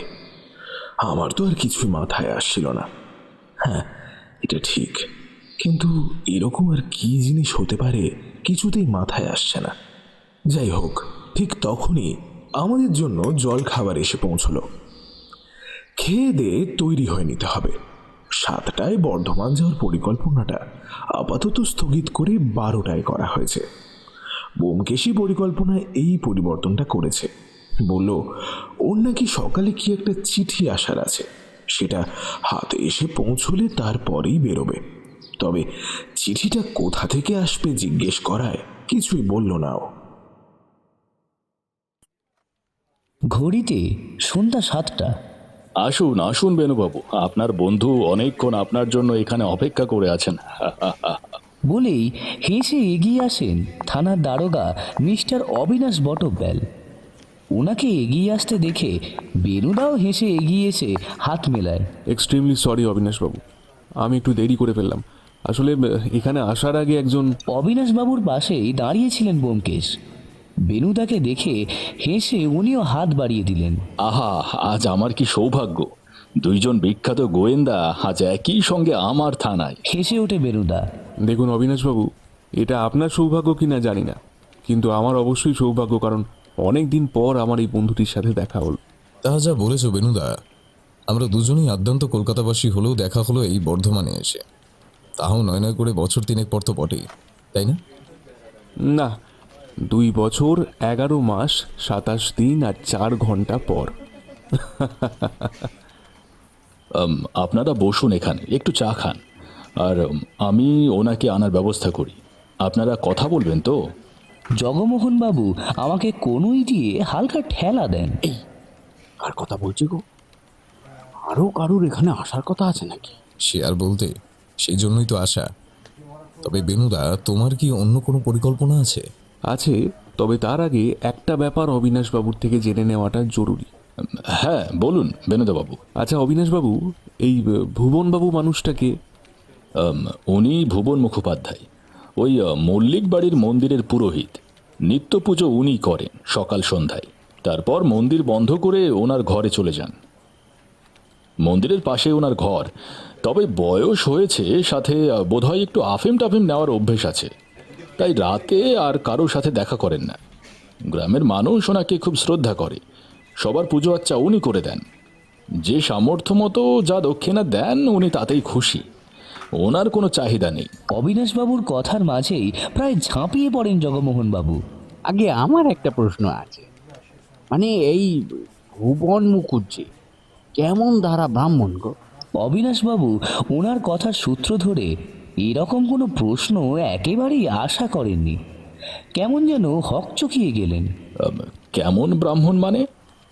এ বাবা, কেমন ব্রাহ্মণ মানে উনি কি ওই লাল সিঁদুরের তিলক কাটা শাক্ত তান্ত্রিক নাকি বৈষ্ণব তুলসীধারী? একই মন্দিরে তো এদের রাধা গোবিন্দজিও আছেন, আবার নাকি পঞ্চমুণ্ডির আসনে কালী ঠাকুরও আছেন। তো ইনি কোন জনের পূজারী? হেসে ফেলেন অবিনাশবাবু। আরে না না, তা নয়। রাধা গোবিন্দ জিয়ের পুজো নিত্য হয়, কিন্তু কালী পুজো তো রোজ হয় না। শুনেছি মন্দিরের ভিতরেই একটা গুপ্ত কুঠুরিতে ওই পঞ্চমুণ্ডির আসন রাখা থাকে। একমাত্র কালী পুজোর দিন ওই আসন বের করে, ওতে ঘট স্থাপন করে পুজো হয়। পরদিন আবার ওই আসন ওই কুঠুরিতে রেখে দেওয়া হয়। লোকে বলে এর আগের কর্তাবাবু মানে শিবপ্রতাপ মল্লিক বাবুর এই রকমই নির্দেশ ছিল। আচ্ছা অবিনাশবাবু, আপনি বা গ্রামের কেউ এই পঞ্চমুণ্ডির আসন দেখেছেন? না, সত্যি বলতে কি আমার দেখার সাহস হয়নি। লোকমুখে শোনা যায় শিবপ্রতাপ মল্লিক তান্ত্রিক ধর্ম নিয়ে ওই আসন প্রতিষ্ঠা করেন, আর সেই সময় ওনার পরিবারের কিছু মানুষ যারা বৈষ্ণব অনুরাগী ছিলেন, মানে ওনার এক ভাইয়ের স্ত্রী আর তাঁদের সন্তানদের হাঁড়ি কাঠে বলি দিয়ে তাদের খণ্ডিত মস্তক দিয়েই ওই আসন প্রতিষ্ঠা করেন। জগমোহন বাবু প্রায় আঁতকে ওঠেন। তার মানে ওই 5টা মাথায় নরমুন্ডু, তাও আবার ওনার পরিবারের মানুষেরই? ওরে বাবা রে! দেখুন, গ্রামের লোকজন তো তাই বলে, আর যেটুকু শুনেছি প্রতি মাসের অমাবস্যার দিন সেগুলোতে নতুন করে লাল সিঁদুর ঘি দিয়ে মেখে মাখানো হয়। আর কালী পুজোর দিন তো বিরাট ব্যাপার, বিশেষ পুজো হয়, সেগুলোকে চন্দন কাঠের গুঁড়ো চিতাভস্য দিয়ে তারপর জবা ফুলের মালা পরানো হয়। সে এক বিশাল ব্যাপার। আপনি দেখেছেন সেসব হতে? না স্যার, আমি দেখিনি। তবে আমার ভাই কলকাতায় সাংবাদিকতা করছে। ও আর ওর এক বন্ধু এই বছর কালী পুজোয় ওই গ্রামের ঐতিহ্যবাহী কালী পুজোর ওপর নিউজ কভার করতে এখানে এসেছিল। ওরা ওই সময় ছিল মন্দিরে, তারপর ওরাই আমাকে বলেছিল। আচ্ছা অবিনাশবাবু, একটা সাধারণ প্রশ্ন করি, আপনার ভাইয়ের সেই সাংবাদিক বন্ধুর নাম কি সায়ক সেন? হ্যাঁ হ্যাঁ, সায়ক সেনই তো। আপনি চেনেন নাকি? খুব সত্যি কথা বলতে গেলে একটা আন্দাজই করেছিলাম, তবে আন্দাজটা যে একদম ঠিক জায়গায় গিয়ে হিট করবে এতটা ভাবিনি। যাক বেনুদা, তোমার কি মনে হচ্ছে বলো। আর অবিনাশবাবু, আপনার ভাই কোনো ভিডিও রেকর্ডিং করেছিল কি? না, ওদের ক্যামেরা নিয়ে মন্দিরে ঢুকতে দেয়নি, তাই ওরা ক্যামেরা মোবাইল ফোন সব আমার এখানে রেখে গিয়েছিল, শুধু দেখতে পেয়েছিল। বেনুদা উঠে পড়ে। আমার বিশ্বাস, আমার ঠিক সেটাই মনে হচ্ছে যেটা তোমার মনে হচ্ছে। তাহলে চলো। ব্যোমকেশও উঠে পড়লেন।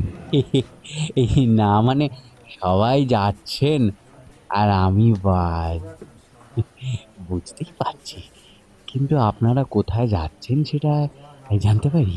হেসে ফেলে বেনুদা। আপনি বাদ কে বলল? সঠিকভাবে বলতে গেলে আমরা তো আপনার দেখানো পথেই যাচ্ছি। মানে আমি আপনাদের আবার কোথায় যেতে বললাম?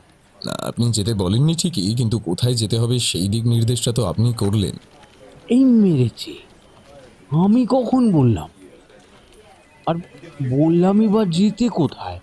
দেখুন, আমি নিশ্চিত, আর আমার বিশ্বাস বেনুদাও তাই, এই গুপ্তধনের আসল রহস্য লুকিয়ে আছে মল্লিকদের বাড়ির ওই মন্দিরের মধ্যে, যেখানে ব্রজ সুন্দরী দেবী তার বাকি জীবনটা কাটিয়েছিলেন। আর সম্ভবত সুবিমল বাবুও তার খোঁজ পেয়েছিলেন এবং মন্দিরে গিয়ে পৌঁছন গুপ্তধন খুঁজতে, আর সেখানেই উনি এমন কিছু দেখেছেন যার জন্য ওনাকে খুন হতে হয়। একদমই তাই, আমি ব্যোমকেশের সাথে একদম একমত। তবে বিখ্যাত গোয়েন্দা গল্প লেখক শ্রীযুক্ত জগমোহন পাকরাশির মস্তিষ্ককে তো আর আমরা হেলায় নষ্ট করতে দিতে পারি না। তাই আপনার জন্য একটা বিশেষ কাজ আছে। আমরা বেরিয়ে যাবার পর আপনাকে কিন্তু সেটা করতে হবে। এই পুরো কেসের সবথেকে বড় সাক্ষী সুদামবাবু। এই প্রমাণ লোপাট করার জন্য ওনার উপরে আক্রমণ কিন্তু হতে পারে, এই আশঙ্কা করে আমি অবিনাশবাবুকে বলেছিলাম ওনাকে থানায় নিয়ে এসে রাখতে। আর তার সাথে ভুবনবাবুও কিছু কিছু জানতে পারেন। এবার আপনার কাজ হলো ওনার সাথে কথা বলে এই মন্দিরের পুজোর ব্যাপারটা ভালো করে জেনে নেওয়া, আর আমরা ফিরলে আমাদের আপনি ব্রিফ করবেন, ঠিক আছে? যথা। তাই সুদামবাবু আর ভুবনবাবুকে কোথায় পাওয়া যাবে? ওনার নিষ্প্রভ মুখটা দেখে সকলেই কম বেশি হেসে ওঠে। অবিনাশবাবু একজন কনস্টেবলকে পাঠিয়েছিলেন সুদামবাবুকে নিয়ে আসার জন্য। উনি গেছেন প্রায় 15 মিনিট হয়ে গেল। আরেকজন কনস্টেবলকে হাঁক পারেন। মনোহর, একবার গিয়ে দেখো তো, সমরকে পাঠালাম ওই সুদামবাবুকে নিয়ে আসার জন্য। গেল কোথায়, এখনো পাত্তা নেই। মনোহর নামের কনস্টেবলটি উঠে দাঁড়িয়ে সেলুট করে এগিয়ে গেল সুদামবাবুকে যে ঘরটায় রাখা হয়েছে সেদিকে। ব্যোমকেশ আর বেনুদা উঠে পড়ে, সাথে আমরাও। থানা থেকেই গাড়ি ব্যবস্থা করা হয়েছে ওনাদের মল্লিকদের রাজবাড়ির উদ্দেশ্যে যাওয়ার জন্য। মনোহর প্রায় ছুটে এসে দরজায় হুমড়ি খেয়ে পড়ে। সুদামবাবুকে ছড়িয়ে নেওয়ার জন্য কেউ বা কারাও এসেছিল। লোকগুলো সুদামবাবু আর সমরকে ভয়ানকভাবে মেরে রেখে গেছে। ওর মাথা থেকে অঝরে রক্ত বেরোচ্ছে স্যার। আপনার একটু আসুন স্যার, আসুন। মনোহরের কথায় সবাই চমকে ওঠে। থানার মধ্যে থেকে কেউ এসে সুদামবাবুকে কি নিয়ে যেতে এসেছিল? আর কোথায় বা গেল? ভুবনবাবুর জ্ঞান ফিরেছে। হসপিটালে ডাক্তারবাবুদের সাথে পরামর্শ করে শুধুমাত্র 5 মিনিটের জন্য ওনার সাথে কথা বলার অনুমতি পাওয়া গেছে। গাড়িটা আমাকে আর জগমোহনবাবুকে হসপিটালে নামিয়ে দিয়ে মল্লিকদের বাড়ির উদ্দেশ্যে রওনা হয়ে গেল। বেনুদার সাজেশন অনুসারে জগমোহনবাবুকে একা ছেড়ে দেওয়াটা সমীচীন নয়, তাই আমি থেকে গেলাম জটাধরবাবুর সাথে। আর ব্যোমকেশ অজিতকে নিয়ে বেনুদা এগিয়ে চলল। বেনুদা যাওয়ার আগে আমাদেরকে বুঝিয়ে দিয়ে গেছে কি করতে হবে। যাই হোক, 2 জন সাব ইন্সপেক্টরের সাথে আমরা দোতলায় উঠলাম ভুবন মুখোপাধ্যায়ের ঘরে। এখন আমাদের পরিচয় কলকাতার 2 জন রত্ন ব্যবসায়ী, যারা এসেছে বর্ধমান মল্লিকদের বাড়ির গুপ্তধন কিনে নেওয়ার জন্য। আমি হেসে এগিয়ে গেলাম ভুবনবাবুর কাছে। উনি তখন সবে উঠে বসেছেন। অল্প কিছু আওয়ার দেয়া হয়েছে, সেগুলোই খাচ্ছেন। আরে নমস্কার নমস্কার ভুবনবাবু, এখন শরীর ঠিক কেমন লাগছে? একটু ভালো, কিন্তু আপনাদের তো ঠিক। আপনি আমাদের চিনবেন না, সেটাই তো স্বাভাবিক। আমরা কলকাতায় থাকি, একটা বিশেষ কাজে এসেছি আপনার কাছে। আপনার ঘরে গেছিলাম, সেখানে শুনলাম আপনি এখানে আছেন। কিন্তু আপনার ওপরে কে এভাবে আক্রমণ করলো? ভুবন বেশ খানিকক্ষণ চুপ করে থাকেন, তারপর ধীরে ধীরে বলতে থাকেন। আমার কাছে কি বিশেষ কাজ সেটা বললে ভালো হয়। ওই রাজবাড়ির গুপ্তধনের ব্যাপারে আমরা কাগজে পড়েছি। গুপ্তধন কথাটা শুনেই প্রচণ্ড রেগে যান ভুবনবাবু। বুঝতে পারা যায় উনি ভেতরে ভেতরে যথেষ্ট উত্তেজিত। তবু রাগ নিয়ন্ত্রিত করে ধীরে ধীরে বললেন, বলুন, কি জানতে চান? সেরকম কিছু নয়। দেখুন, আমি একজন স্বর্ণ ব্যবসায়ী। কলকাতার বউবাজারে আমাদের দোকান। আমরা তো কাঁচা সোনা আমাদের কিনতেই হয়। তো আপনি ওই গুপ্তধন আমাকে দিয়ে দিন, আর তার বদলে আপনি যা চান আমি আপনাকে দেব। কথাটা শেষ হওয়ার আগেই চিৎকার করে ওঠেন ভুবনবাবু। আপনারা কেন বারবার আমাকে এইসব বলছেন? আমি তো বলছি কোনো গুপ্তধন নেই, আর যা আছে সেটা অভিশপ্ত। সেটা দিয়ে আপনাদের কোনো লাভ হবে না। গুপ্তধন নেই? তাহলে? না, নেই। ওই গুপ্তধন অভিশপ্ত। যে ওর কাছে যাবে সে ধ্বংস হয়ে যাবে। তাহলে এই যে বললেন গুপ্তধন নেই, কোনটা সঠিক ভুবনবাবু? ভালো করে বলুন। কান্নায় ভেঙে পড়ে ভুবনবাবু। গুপ্তধন আছে, কিন্তু সেটা কোনো সোনা হিরে মণি মাণিক্য নয়। সেটা আসলে একটা অভিশাপ। তাই সেই অভিশাপের হাত থেকে বাঁচবার জন্যই সেই অভিশাপকে মন্দিরের ভিতরে একটা প্রকোষ্ঠে মা মহাকালীর চরণে রাখা আছে, যাতে বাইরের কেউ তার নাগাল না পায়। অন্য কেউ তার দ্বারে চত্বরে গেলে সেই অভিশাপের প্রভাবে সে শেষ হয়ে যাবে। মা মহাকালী কোথায়? মন্দিরে তো রাধা গোবিন্দ বিগ্রহ। ভুবনবাবু কেমন করুণভাবে হেসে ওঠেন। আপনারা ব্যবসায়ী মানুষ, সব কিছুতেই টাকার অঙ্কে লাভ লোকসান খোঁজেন। মানুষের মনের ভক্তির তাগিদ আপনারা কি জানবেন? কৃষ্ণ আর কালী কি আলাদা হলো? একই অঙ্গে ভিন্ন রূপই তো কালী আর কৃষ্ণ। যিনি হরপ্রিয়া তিনিই তো অন্য অঙ্গে কৃষ্ণ কালী। হ্যাঁ, সে তো না হয় বুঝলাম, কিন্তু বিগ্রহ সেটি কার, কালী না কৃষ্ণ? তিনি একই। আপনি কৃষ্ণ দেখলে কৃষ্ণ, আর যদি কালী দেখেন তাহলে কালী। এটা কি রকম ব্যাপার? গুপ্তধন কিন্তু সোনার উপর নয়, তবে সেটা কি? ভুবনবাবু এদিক ওদিক তাকিয়ে দেখে, খুব ফিসফিস করে বলে, সেগুলি আসলে 5টা মাথার খুলি। রাজা হলধর প্রতাপের নিজের হাতে বলি দেওয়া ওনার রাজ পরিবারের সদস্যদের কাটা মাথা। জটাধরবাবু এতক্ষণ হতভম্বের মতো শুনছিলেন ভুবনবাবুর কথা। ওনার চোখগুলো গোল গোল, বিস্ময়ের ঘোর ওনার কাটছে না। এই লোকটা বলে কি? এত সাংঘাতিক! জগমোহনবাবু এবার আর নিজের কৌতূহল ধরে রাখতে পারলেন না, বলেই বসলেন, এই দেখুন ভুবনবাবু, একটু যদি বুঝিয়ে বলে দেন, এই হেঁয়ালিটার মানে কি? ব্রজসুন্দরী দেবীর গুপ্তধন আসলে অভিশাপ, কথাটার অর্থ কি? ভুবনবাবু কিছুক্ষণ চুপ করে তাকিয়ে থাকেন জগমোহনবাবুর দিকে, তারপরে হঠাৎই বলে ওঠেন, দেখুন, যদিও এটা আমাদের বড় কাকাবাবুর আদেশের উল্লঙ্ঘন, তবুও আমি আপনাকে বলছি, কারণ আমার মনে হয় এটা আপনাদের সকলের জানা দরকার। না হলে মানুষের মধ্যে এই গুপ্তধন নিয়ে নানা ভ্রান্ত ধারণার সূত্রপাত ঘটছে।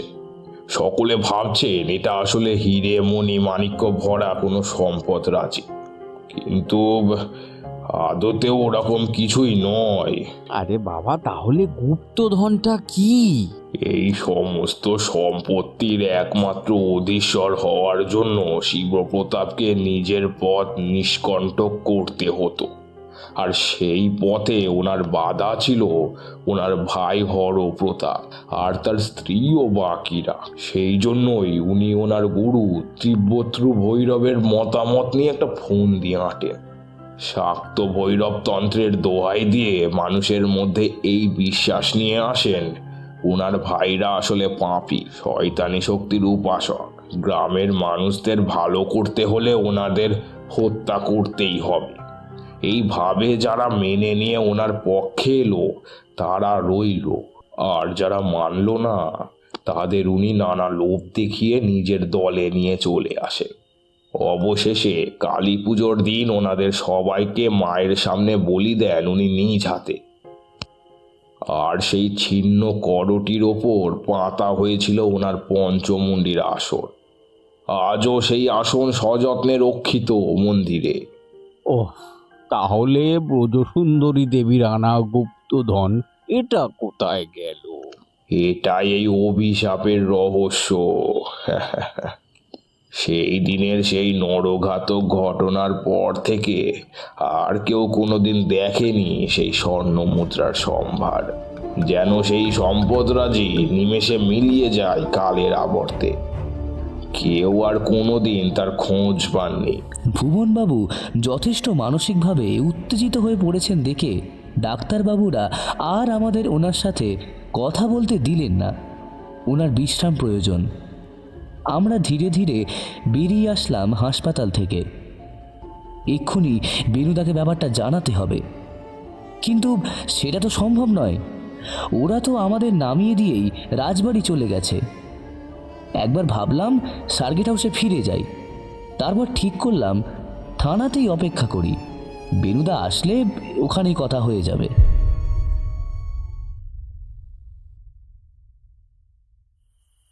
মন্দিরটা রাজবাড়ির বাইরে, সামনে একটা বড় চত্বর, তারই একপাশে ভুবনবাবুর ঘর। সাধারণ নবরত্ন মন্দির যেরকম হয় এই মন্দিরটাও সেই রকমই। দরজা খুলে ভেতরে প্রবেশ করি আমরা তিনজন। ব্যোমকেশ আর বেনুদা একটু এগিয়ে যায়, আর আমি অবাক চোখে রাধা গোবিন্দ জীবের বিগ্রহটা দেখতে থাকি। কি অসাধারণ সুন্দর বিগ্রহ! কিন্তু মন্দিরে ঢুকেই যেটা নজরে এলো, কেউ একটু আগেই মন্দিরে এসে সব কিছু তছনছ করে গেছে। পুজোর জিনিসপত্র সব ওলট পালট করে রাখা, এদিক ওদিক ছড়িয়ে ছিটিয়ে পড়ে আছে। বুঝলে বেনুদা, গুপ্তধনের চোরা কোঠরির সন্ধান মনে হচ্ছে মন্দিরে একটু আগেই হয়ে গিয়েছে। বেনুদা কিছু বলেন না, মাথা নাড়েন। হ্যাঁ, তা তো হয়েছে, তবে সে গুপ্তধনের সন্ধান পায়নি, খালি হাতেই ফিরে গেছে। আমি একটু অবাকই হয়েছিলাম। মন্দিরের ভেতরটা তছনছ করা হলেও দরজা তো বাইরে বন্ধই ছিল। তাহলে কেউ মন্দিরের ভিতর ঢুকলো কোথা দিয়ে, আর তারপর বেরিয়েই বা গেল কোথা দিয়ে? আমি এদিক ওদিক ঘুরে আর কোনো প্রবেশপথ আছে কিনা খুঁজতে লাগলাম, কিন্তু দেখলাম ব্যোমকেশ বা বেনুদা কারোরই সেই দিকে কোনো ইচ্ছা নেই। ওরা যেন অন্য কিছু একটা খুঁজে চলেছে। গর্ভগৃহের মধ্যে 4 কোণা রত্ন সিংহাসন, যার উপর রাধা গোবিন্দ জীবের মূর্তি। প্রায় 3 ফুট লম্বা মূর্তির উচ্চতা, পাথরের মূর্তি। খুব স্বাভাবিকভাবে যেরকম অলংকার থাকা উচিত দেব বিগ্রহে, সেরকমই অলংকার, কোনো অতিরিক্ত আতিশায্য নেই। তারপর দিনের বেলা ফুলের সাজ দিয়ে সাজানো হয় রোজকার মতো। কিন্তু মন্দিরের মধ্যে কোথাও শাক্ততান্ত্রিক পুজোর আয়োজন দেখা যাচ্ছে না। তাহলে সেই পঞ্চমুণ্ডির আসন কোথায়? পাদপদ্মে ভজিয়া চিত্ত ভক্তির অধিষ্ঠান, মহাকালীর আসন পাতা, লহ এ শির নিবেদন। রত্নবেদিতে বড় বড় করে লেখা আছে এই লাইন দুটো। আদ্যন্ত কৃষ্ণ ভক্তি থেকেই লেখা এই লাইনগুলি। বেনুদাকে দেখলাম এক দৃষ্টি লাইন দুটোর দিকে তাকিয়ে কিছু একটা ভাবছেন, আর নিজের মনে মনে সেটা আওড়াচ্ছেন। কিছু ক্লু পেলে বেনুদা? না, ঠিক ক্লু নয়, তবে এই দুটো লাইনের একটা আলাদা গুরুত্ব আছে। হলধর প্রতাপের সাথে যখন সান্যালবাবু প্রথম দেখা করতে এসেছিলেন, তখন এই কথাটা হলধর প্রতাপবাবু ওনাকে বলেছিলেন, আর সেটা উনি ওনার লেখাতে লিখেও গেছেন। ঠিক বলেছ বেনুদা। একটা ব্যাপার দেখো, এখানেও কিন্তু মহাকালীর আসনের কথা বলা হয়েছে, আর খুব সম্ভবত সেটাই পঞ্চমুণ্ডির আসন। আর সেটা লাভ করতে হলে ভক্তি ভরে হরির পাদপদ্মে আশ্রয় নিতে হবে। হরির পা। তবে কি কৃষ্ণ বিগ্রহের পায়ে কোনো রহস্য লুকিয়ে আছে? আর এই শির নিবেদন মানে তো বলির কাটা মাথা, কিন্তু কৃষ্ণের চরণে সেটা দেওয়ার তো কথা নয়। তাহলে ধীরে ধীরে বেদির ওপর ধাপে ধাপে উঠে আসে ব্যোমকেশ আর বেনুদা। কৃষ্ণ বিগ্রহের পা থেকে ফুল সরিয়ে পরিষ্কার করে নানাভাবে খুঁটিয়ে খুঁটিয়ে দেখতে থাকে। কিন্তু বিগ্রহের পায়ে কোনো অস্বাভাবিক কিছুই নেই। একেবারে সুন্দর করে কোষ্ঠী পাথর কেটে বিগ্রহ তৈরি। তাহলে ফুলমালা সরাতে গিয়ে কৃষ্ণ বিগ্রহের বুকের কাছের জায়গাটিও একটু ফাঁকা হয়ে গিয়েছিল। বেনুদা সেই দিকে ব্যোমকেশের দৃষ্টি আকর্ষণ করায় কৃষ্ণের বুকে একটি পায়ের ছাপ, মহর্ষি ভৃগু ভগবানের পায়ের ছাপ, যা ভগবান নারায়ণ নিজে তার বুকে গ্রহণ করেছিলেন ভক্তি ভরে। সম্ভবত ভক্তির অধিষ্ঠান কথাটি সেই জন্যই ব্যবহার করা হয়েছে। এটি আসলে ভক্তদের কৃষ্ণ ভক্তি নয়, নারায়ণের মহর্ষি ভৃগু ভগবানের প্রতি ভক্তির কথা বলা হয়েছে, যে ভক্তির অচল হয়ে রয়ে গেছে কৃষ্ণের বক্ষপদ্মে। খুব ধীরে ধীরে ব্যোমকেশ চাপ দেয় রাধা গোবিন্দ জীবের বুকে ওই ভৃগু পদচিহ্নের ওপর। সেটা যেন ওই মূর্তির সাথে একসাথে তৈরি নয়, আলাদা করে বসানো। আর ঠিক তখনই রত্নবেদীর ডান দিকের একটা অংশ খুলে যায় পাল্লার মতো, হঠাৎ বেশ জোরে একটা শব্দ করে। তার মানে এটাই সেই গুপ্ত প্রকোষ্ঠ যার মধ্যে লুকোনো আছে ব্রজ সুন্দরী দেবীর আনা স্বর্ণ মুদ্রা। কেউ এক পাও নড়বেন না, যে যেখানে দাঁড়িয়ে আছেন সেভাবেই দাঁড়িয়ে থাকুন। একটা বজ্রের মতো গম্ভীর গলা ভেসে আসে আমাদের পিছন দিকে মন্দিরের দরজার দিক থেকে। গলাটা ব্যোমকেশের চেনা।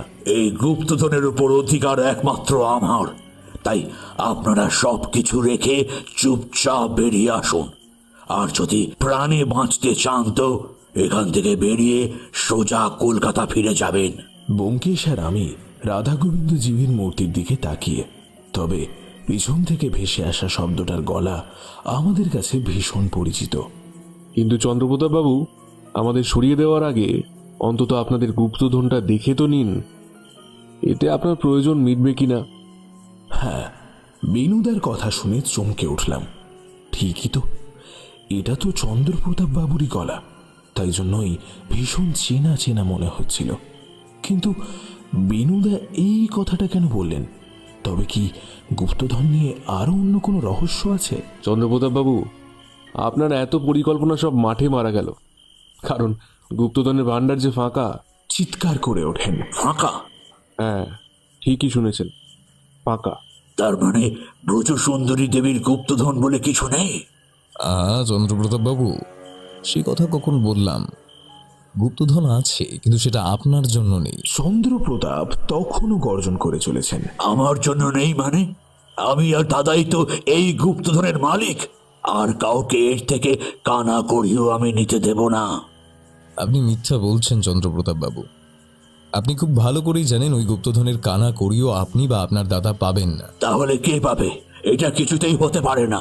কেউ পাবে না, যদিও এই সম্পত্তির আসল মালিক ব্রজ সুন্দরী দেবীর দত্তক নেওয়া পুত্র এবং ওনার বর্তমান প্রজন্ম। কিন্তু আপনিও জানেন না যে আপনি তাকে আপনার পদ থেকে সরিয়ে দিয়েছেন, তাই এই সম্পত্তি যাবে সরকারি খাতে। তার মানে সম্পত্তি আমাদের মল্লিক রাজবাড়ির বাইরে চলে যাবে? হ্যাঁ, যাবে।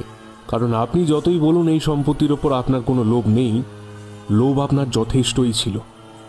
আর সেই জন্যই আপনি ঘুঁটি সাজিয়েছিলেন একটা একটা করে, যার সব কটা তথ্য প্রমাণ আমাদের কাছে আছে চন্দ্রপ্রতাপ বাবু। বেনুদা অবিনাশ বাবুকে ইশারা করতে চারজন পুলিশ এগিয়ে এসে চন্দ্রপ্রতাপ বাবুকে ধরে পিচমোড়া করে বেঁধে ফেলে। আপাতত ওদের গন্তব্য এবার থানা। তারপর ওখানে গিয়ে যা ব্যবস্থা করার আছে করা যাবে। কিন্তু আমার একটা কথা কিছুতেই বিশ্বাস হচ্ছিল না, তাই আর নিজের কৌতূহল সম্বরণ করতে পারলাম না। কিন্তু মিস্টার বেনুদা, গুপ্তধন তাহলে কোথায়? এসব কি হচ্ছে? মানে এত কাণ্ড করে এখানে এসে গুপ্তধনের প্রকোষ্ঠ খালি। বেনুদা এবার হেসে ফেলেন। আমি চমকে উঠলাম। আমি সন্ধেবেলা এসেই এখানে এসেছিলাম, তখন ভুবনবাবুর ওপর অ্যাটাক হয়, আর তখন আমি গুপ্তধন হাতে পেয়ে যাই। ব্যোমকেশ বেনুদাকে থামায়, বলে, চলো বেনুদা, থানায় যাই। প্রায় ভোর হতে চলল, মন্দিরে মঙ্গল আরতির সময় হয়ে এলো, এবার আমাদের যাওয়া উচিত। বাকি কথা থানায় গিয়ে হবে। ওখানে আমাদের জন্য আরো দুজন বন্ধু অপেক্ষা করে আছেন, ওদেরও তো পুরো ব্যাপারটা জানা দরকার নাকি?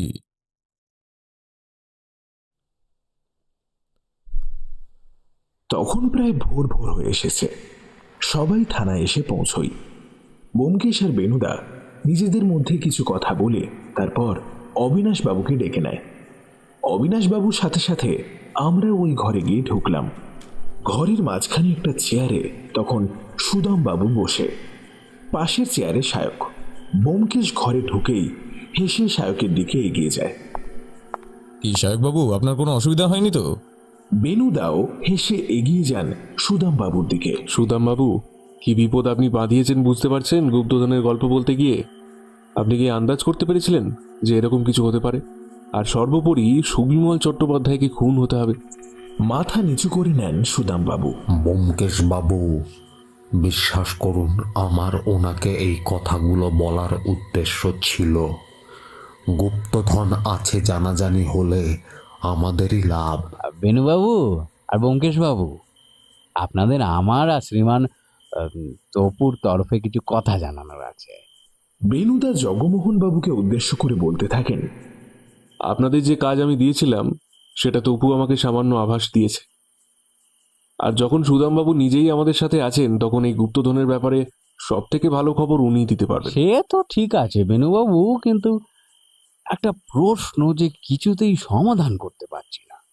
বুঝলে বেনুদা, আমার মনে হয় শুধু জগনমোহন বাবু নন, এখানে উপস্থিত সকলেরই মনে একটাই প্রশ্ন, ব্রজ সুন্দরী দেবীর গুপ্তধন বলে কি আদেও কিছু আছে? আমার মনে হয় সেটা তুমিই বলে দাও। কি জগমোহন বাবু, আমি ঠিক বলেছি তো? অবশ্যই ব্যোমকেশ বাবু, এই প্রশ্নের উত্তর না পাওয়া পর্যন্ত মাথার ভিতরটা কেমন কুটকুট কুটকুট করছে। উফ, মনে হচ্ছে যেন 3.5 লক্ষ উকুন। মানে বুঝতেই তো পারছেন। আমরা সবাই উদ্গ্রীব দৃষ্টিতে বেনুদার দিকে তাকাই। কি বলবেন উনি? বেনুদা সকলের মুখের দিকে তাকিয়ে বেশ রহস্য করেই বলে ওঠে, আছে তো, তবে সেটা কোনো হিরে মণিমাণিক্য নয়, বলি দেওয়া 5টা নরমুণ্ড, সেটাই এখানকার গুপ্তধন। জগমোহন বাবুর চোখ প্রায় কপালে উঠে গেছে। বললেন, হ্যাঁ, নরমুণ্ড গুপ্তধন? হেসে ফেলল বেনুদা। অবিনাশ বাবুকে জিজ্ঞেস করে, কি অবিনাশবাবু, সব রেডি তো? এনাদের সকলকে, বিশেষ করে চন্দ্রপ্রতাপ বাবুকে যে এবার দেখাতেই হবে ওনাদের পারিবারিক গুপ্তধনের ভাণ্ডার। হ্যাঁ বেনুবাবু, সব রেডি। আপনারা এই ঘরে আসুন, এখানেই সব ব্যবস্থা করা হয়েছে। আমরা সকলে পাশের ঘরে এসে ঢুকি, কিন্তু টেবিলের উপর রাখা জিনিসগুলোর দিকে চোখ পড়তেই চোখ ঝলসে যায় সবার। এগুলো কি? এ তো অভূতপূর্ব দৃশ্য। আলো পড়ে বস্তুগুলো ঝলমল করছে। বেনুদা সবাইকে ঘরে আমন্ত্রণ জানায়। আসুন আসুন চন্দ্রপ্রতাপ বাবু, দেখুন আপনার এত স্বাদের গুপ্তধন। টেবিলের উপর রাখা আছে 5টি সোনার মাথা, প্রায় প্রমাণ সাইজের মাথাগুলো, ঠিক নরমুণ্ডের আকৃতির, কিন্তু নিখাদ সোনায় তৈরি। সেইগুলোর ওপরেই আলো পড়ে এরকম ঝলমল করছিল। সেই মাথাগুলোর দিকে চোখ যেতেই চমকে ওঠে চন্দ্রপ্রতাপ। এগুলো গুপ্তধন? হ্যাঁ চন্দ্রপ্রতাপ বাবু, এগুলি আপনাদের ব্রজসুন্দরী দেবীর আনা স্বর্ণমুদ্রা, যার থেকে সোনা গলিয়ে এই নরমুণ্ডের আকৃতি দেয়া হয়েছিল। আর এই দিয়েই তৈরি হয়েছিল শিবপ্রতাপ মল্লিক বাবুর পঞ্চমুণ্ডির আসন। কি ভুবনবাবু, আমি সঠিক কথা বলছি তো? হ্যাঁ, আপনি একদম ঠিক বলেছেন। এইগুলোই সেই আসনের 5টা মাথা, যেগুলিকে আমি তেল সিঁদুর মাখিয়ে রাখতাম যাতে বাইরের কেউ বুঝতে না পারে। কালী পুজোর সময় এগুলো রাধা গোবিন্দ জীবের রত্নবেদীর গুপ্ত প্রকোষ্ঠ থেকে বের করে এনে তেল সিঁদুর মাখিয়ে মালা পরিয়ে এর উপরেই মা কালীর আসন পাতা হতো। এরকমই ছিল আমাদের বড় কর্তার নির্দেশ। কিন্তু এতে প্রশ্ন দুটো। এক, এটা করা হলো কেন? আর 2, এই কথা সূর্যপ্রতাপ বা চন্দ্রপ্রতাপ বাড়ির 2 ছেলেদের কাউকেই বলা হলো না কেন? দেখুন ব্যোমকেশ বাবু, যতদূর জানি এটা প্রাথমিকভাবে করা হয়েছিল এই সোনা ডাকাত বা ঠ্যাংরাদের হাত থেকে রক্ষা করার জন্য। কারণ এদের আক্রমণে সেই সময় বঙ্গদেশের জমিদাররা অতিষ্ঠ হয়েছিলেন। এরা সাধারণত গৃহস্থ বাড়ি থেকে শুরু করে দেবালয় কোনো কিছুই এরা রেয়াত করতেন না। তবে এদের একমাত্র দুর্বল জায়গা ছিল শক্তির আকর মা কালী। মা কালীকে এরা আরাধ্যা মানত।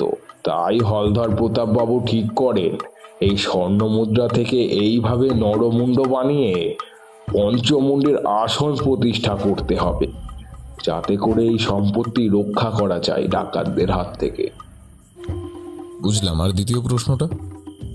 দেখুন ব্যোমকেশ বাবু, আমি এই ব্যাপারটা ভাষা জানি, কারণ আমি তো মন্দির আর আমার গৃহেই থাকতাম। খুব প্রয়োজন না পড়লে আমি ভিতরের বাড়িতে যেতাম না।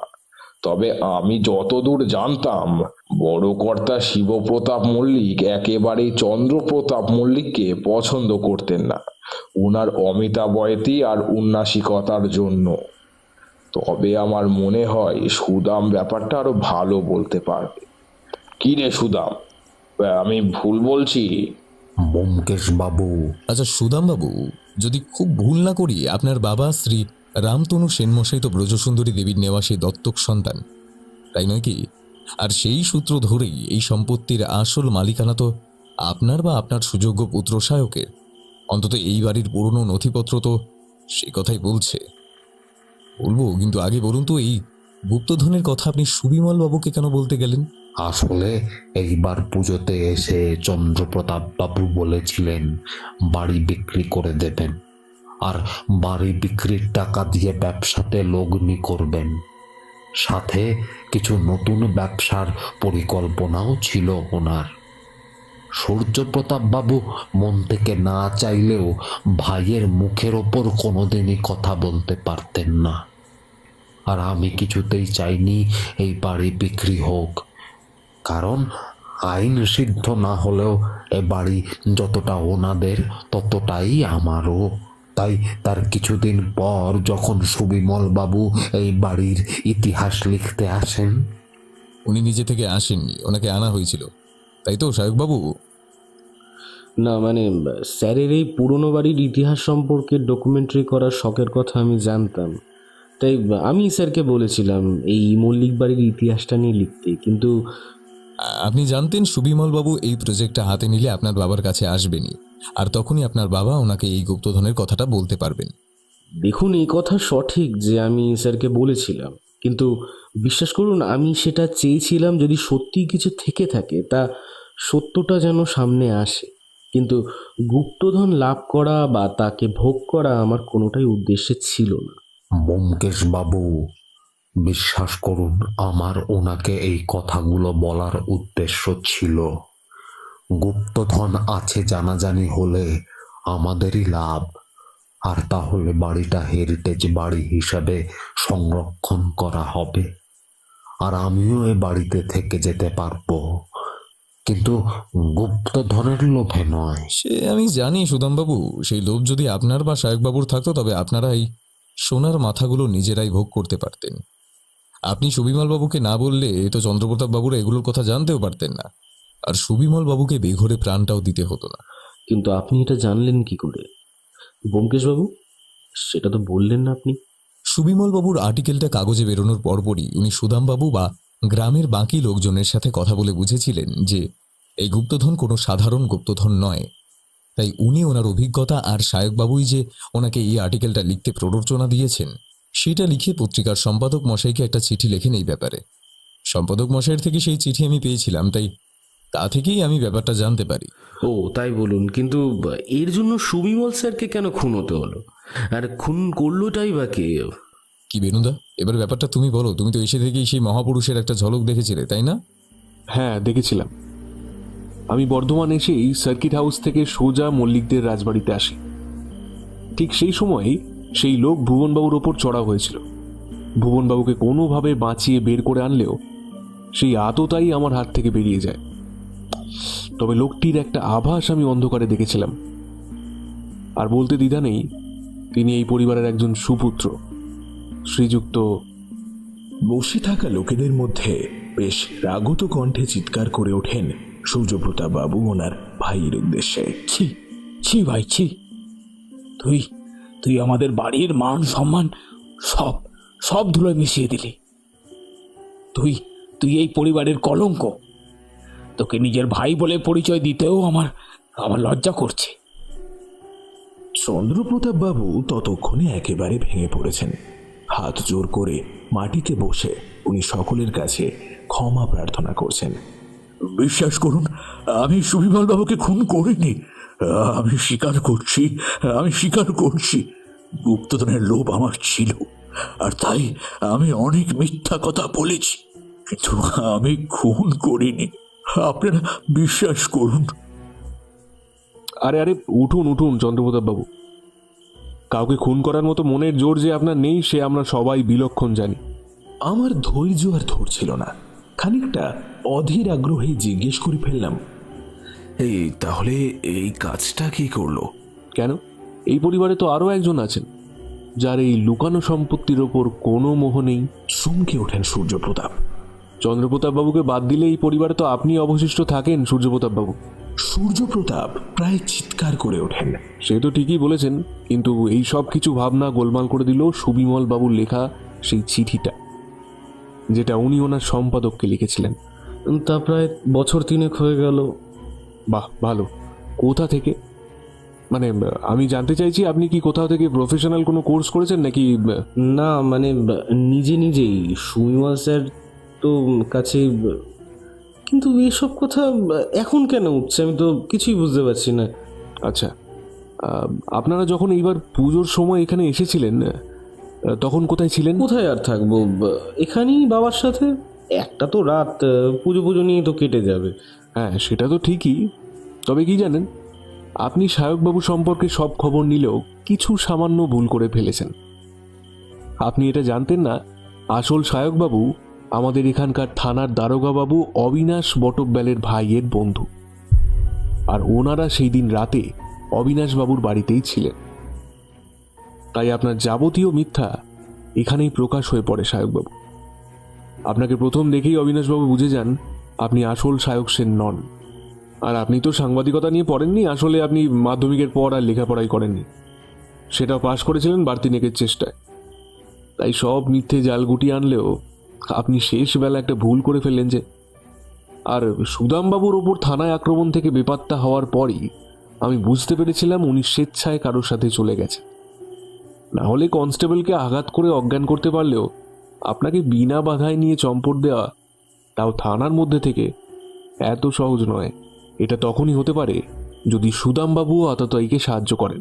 কথাটা শুনেই সায়কবাবু এক লাফে সেখান থেকে পালাবার চেষ্টা করলে অবিনাশবাবুর পুলিশ তাকে ধরে ফেলে। সুবিমলবাবু ওনার চিঠিতে সেই ইঙ্গিতই দিয়েছিলেন। উনি আশঙ্কা প্রকাশ করেছিলেন সায়ক সেন নামে যে ছেলেটি ওনার সাথে যোগাযোগ করেছিলেন বর্ধমানের মল্লিক বাড়ির ইতিহাস নিয়ে লেখার জন্য, তার আচারে ব্যবহারে ওনার মনে সন্দেহ তৈরি হয়েছে যে ছেলেটি আসল সায়ক নয়, তাই ওই প্রতিবেদনটি যেন ছাপা না হয়। কিন্তু ততক্ষণে সেটি ছাপার জন্য প্রেসে পাঠানো হয়ে গিয়েছিল।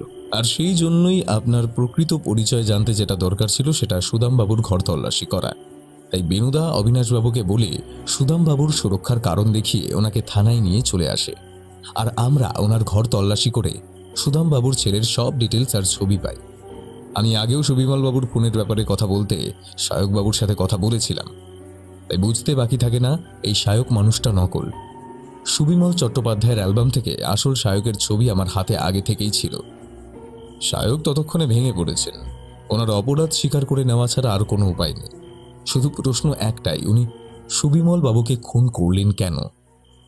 কথাটা শোনার পর সায়ক ওর উপর থাকা সব কয়েকটা অভিযোগই মেনে নেয়। গুপ্তধন নিয়ে কয়েকটি টুকিটাকি কথার পরই ও স্বীকার করে নেয় যে সুবিমল চট্টোপাধ্যায় ওনার অনুসন্ধিৎসু মন নিয়ে খুঁজতে খুঁজতে গুপ্তধনের সন্ধান যে করে ফেলবেন এটা সায়ক বুঝতে পারেনি। তাই উনি যখন সেটা করে এই নরমুণ্ড পাঁচটি কলকাতায় নিয়ে গিয়ে সরকারের দপ্তরে জমা করবেন বলে ঠিক করেই ফেলেছেন, তখন কোনো উপায়ান্তর না দেখে সায়ককে পর্দার আড়াল থেকে বেরিয়ে আসতেই হয়। আর ওকে দেখেই সুবিমল চ্যাটার্জি চিনতে পারেন যে ইনি আসল সায়ক নয়। তখনই কথা কাটাকাটির মধ্যে উত্তেজিত হয়ে পড়লে সায়ক যে কাপড়ে ওই সোনার নরমুণ্ডগুলো বাঁধা ছিল সেটা দিয়েই সুবিমল বাবুর বুকে ভীষণ জোরে আঘাত করে। আর তাতেই ওনার হৃদযন্ত্রের ক্রিয়া বন্ধ হয়ে যায় এবং উনি তখনই মারা যান। ঘটনার আকস্মিকতায় সায়ক সেই মুহূর্তে নরমুণ্ডগুলো মন্দিরে ফেলেই পালিয়ে আসে। পরের দিন ভুবনবাবু সেগুলোকে গুপ্ত প্রকোষ্ঠের বাইরে পড়ে থাকতে দেখে বুঝতে পারেন যে উনি ছাড়া অন্য কেউ আছে যে ওই হেয়ালি সমাধান করে ফেলেছে, আর সেটা যে সুবিমল চট্টোপাধ্যায় সে ব্যাপারে ভুবনবাবু অনেকাংশে নিশ্চিত ছিলেন। সেজন্যই রাজবাড়ির গুপ্তধন বেহাত হয়ে যেতে পারে ভেবে উনি সেগুলো আর ওই প্রকোষ্ঠে না রেখে নিজের কাছে রাখতে চান সম্পূর্ণ নিরাপদে। এবং ঠিক তখনই তার উপরে চড়াও হয় সুদামবাবুর ছেলে সায়ক সেন। সামান্য ভুলে গুলিটা ভুবনবাবুর শরীর এড়িয়ে গেলেও ওই মাথাগুলো এসে পড়ে বেনুদা আর তপুর হাতে, যেগুলো উদ্ধার করার জন্য সায়কবাবু এতটাই বেপরোয়া ছিলেন যে থানায় এসে কনস্টেবলকে আঘাত করে সুদামবাবুকে নিয়ে যায়। যদিও তখনও পর্যন্ত ওর বিরুদ্ধে সব তথ্য হাতে না থাকায় বেনুদা অবিনাশবাবুকে কিছু করতে নিষেধ করেন। তারপর সব মিটে গেলে পুলিশ মল্লিক বাড়ির ভিতর থেকে সায়ক আর সুদামবাবুকে থানায় নিয়ে আসে। কিন্তু পুলিশ যে সবটা জানে তা ওদের গুণাক্ষরেও বুঝতে না দিয়ে। তাহলে বেনুদা, আর কি, আমাদের তো কাজ শেষ। এবার বাকি কাজ অবিনাশবাবুর। সাহেবকে গ্রেফতার করুন সম্পত্তি চুরি আর খুনের অভিযোগ দিয়ে। অবিনাশবাবু এগিয়ে এসে শায়কের হাতে হাত করা পরিয়ে দিয়ে ওকে নিয়ে যায়।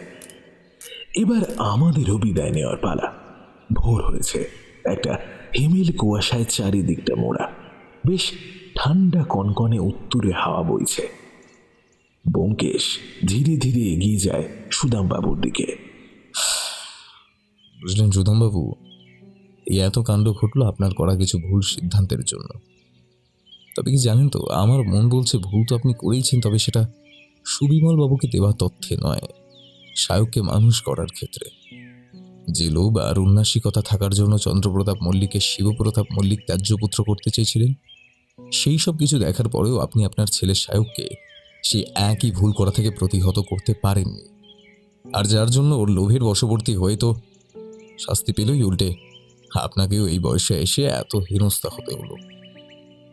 আমরা সকলে আপনাদের জন্য ব্যথিত, আমাদের ক্ষমা করবেন প্লিজ।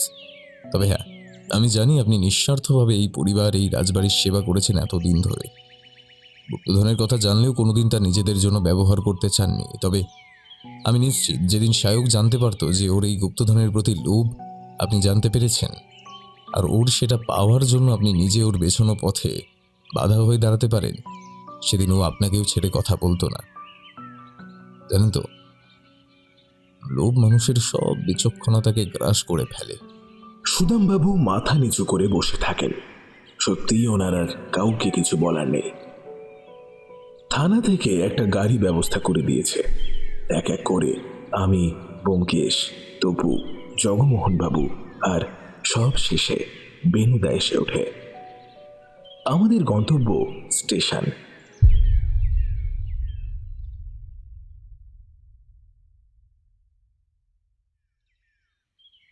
ভোর 6:17 একটা হাওড়া যাওয়ার ট্রেন আছে, ওটাই ধরা হবে বলে ঠিক করা হয়েছে। পূব আকাশ ধীরে ধীরে আলোয় সেজে উঠছে। এখনো সূর্য ওঠেনি ঠিকই, তবে তার আর বেশি বিলম্ব নেই। আচ্ছা, সবই তো হলো, কিন্তু এই যে সুবিমল বাবুর খুন আর মল্লিক বাড়ির গুপ্তধনের রহস্যের কিনারা হলো, তাতে আমাদের তো একটা খরচাপাতি আছে। সেসব তো কারোর মাথায় আছে বলে মনে হয় না। চিন্তা করো না বেনুদা, এই কেস থেকে আমরা আর্থিক পারিশ্রমিক কিছু না পেলেও একেবারে খালি হাতে ফিরছি না। একজন মানুষ আছেন যিনি বর্ধমান প্ল্যাটফর্মে আমাদের জন্য টাটকা সীতাভোগ আর মিহিদানা নিয়ে অপেক্ষা করে আছে। তিনি কে ব্যোমকেশবাবু? আর তো একজন ক্যারেক্টারই অবশিষ্ট আছে, মিস্টার জগমোহন বাবু। তবে উনি পেশায় একেবারে তরুণ সাংবাদিক, তাই তাকে আমি বলেছি সীতাভোগ আর মিহিদানা দিলেই আমরা খুশি। কি বেনুদা, ভুল কিছু বলেছি নাকি? বেনুদা এতক্ষণ চুপ করে বাইরে তাকিয়েছিলেন, হেসে বললেন, কিন্তু ব্যোমকেশ, তোমার সেই তরুণ সাংবাদিক মানুষটি যদি ঠিক সময়ে এসে তোমাকে সুবিমল বাবুর খুন হওয়ার খবর না দিতেন, তবে কিন্তু অনেকটা দেরি হয়ে যেত। আর নকল শায়ক সেন বা চন্দ্রপ্রতাপ যে কেউ ওই গুপ্তধন নিয়ে চম্পট দেওয়ার সুযোগ পেয়ে যেত। তাই ওনাকেও আমাদের তরফ থেকে ধন্যবাদ দেওয়া উচিত। সে প্ল্যাটফর্মে দেখা হলে না হয় তুমি নিজেই দিও। কি আশ্চর্য, সেই মানুষটা কে আমি তো বুঝতেই পারছি না, আর আপনি বুঝেও ফেললেন। ব্যোমকেশ হো হো করে হেসে ওঠে। গাড়ি শুদ্ধ লোক হো হো করে হেসে ওঠে।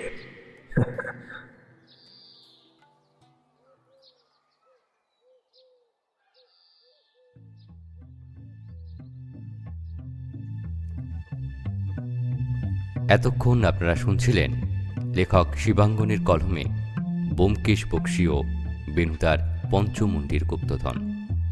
গল্প পাঠে কুন্তল এবং অন্যান্য চরিত্রে ব্রতদেব, পার্থপ্রতিম, বর্ণিশা, রাজ, সৌম্য, কথক মশাই, অভ্র, সৌরভ সাহা, সৌরভ রায়, প্রীতম, অরূপ, ঈশান এবং সোহেল। শব্দগ্রহণ ও শব্দ সংযোজনে RA প্রোডাকশন। পরিচালনা ও পরিকল্পনায় পার্থপ্রতিম। সঙ্গীতে ব্রতশ্রী। গল্পটি কেমন লাগলো জানাতে ভুলবেন না আমাদের লাইক কমেন্ট করে, আর খুব ভালো লেগে থাকলে শেয়ার করুন সবার সঙ্গে। তবে আজ আসি, আবার পরের সপ্তাহে এক নতুন গল্প নিয়ে হাজির হব আপনাদের কাছে। ততদিন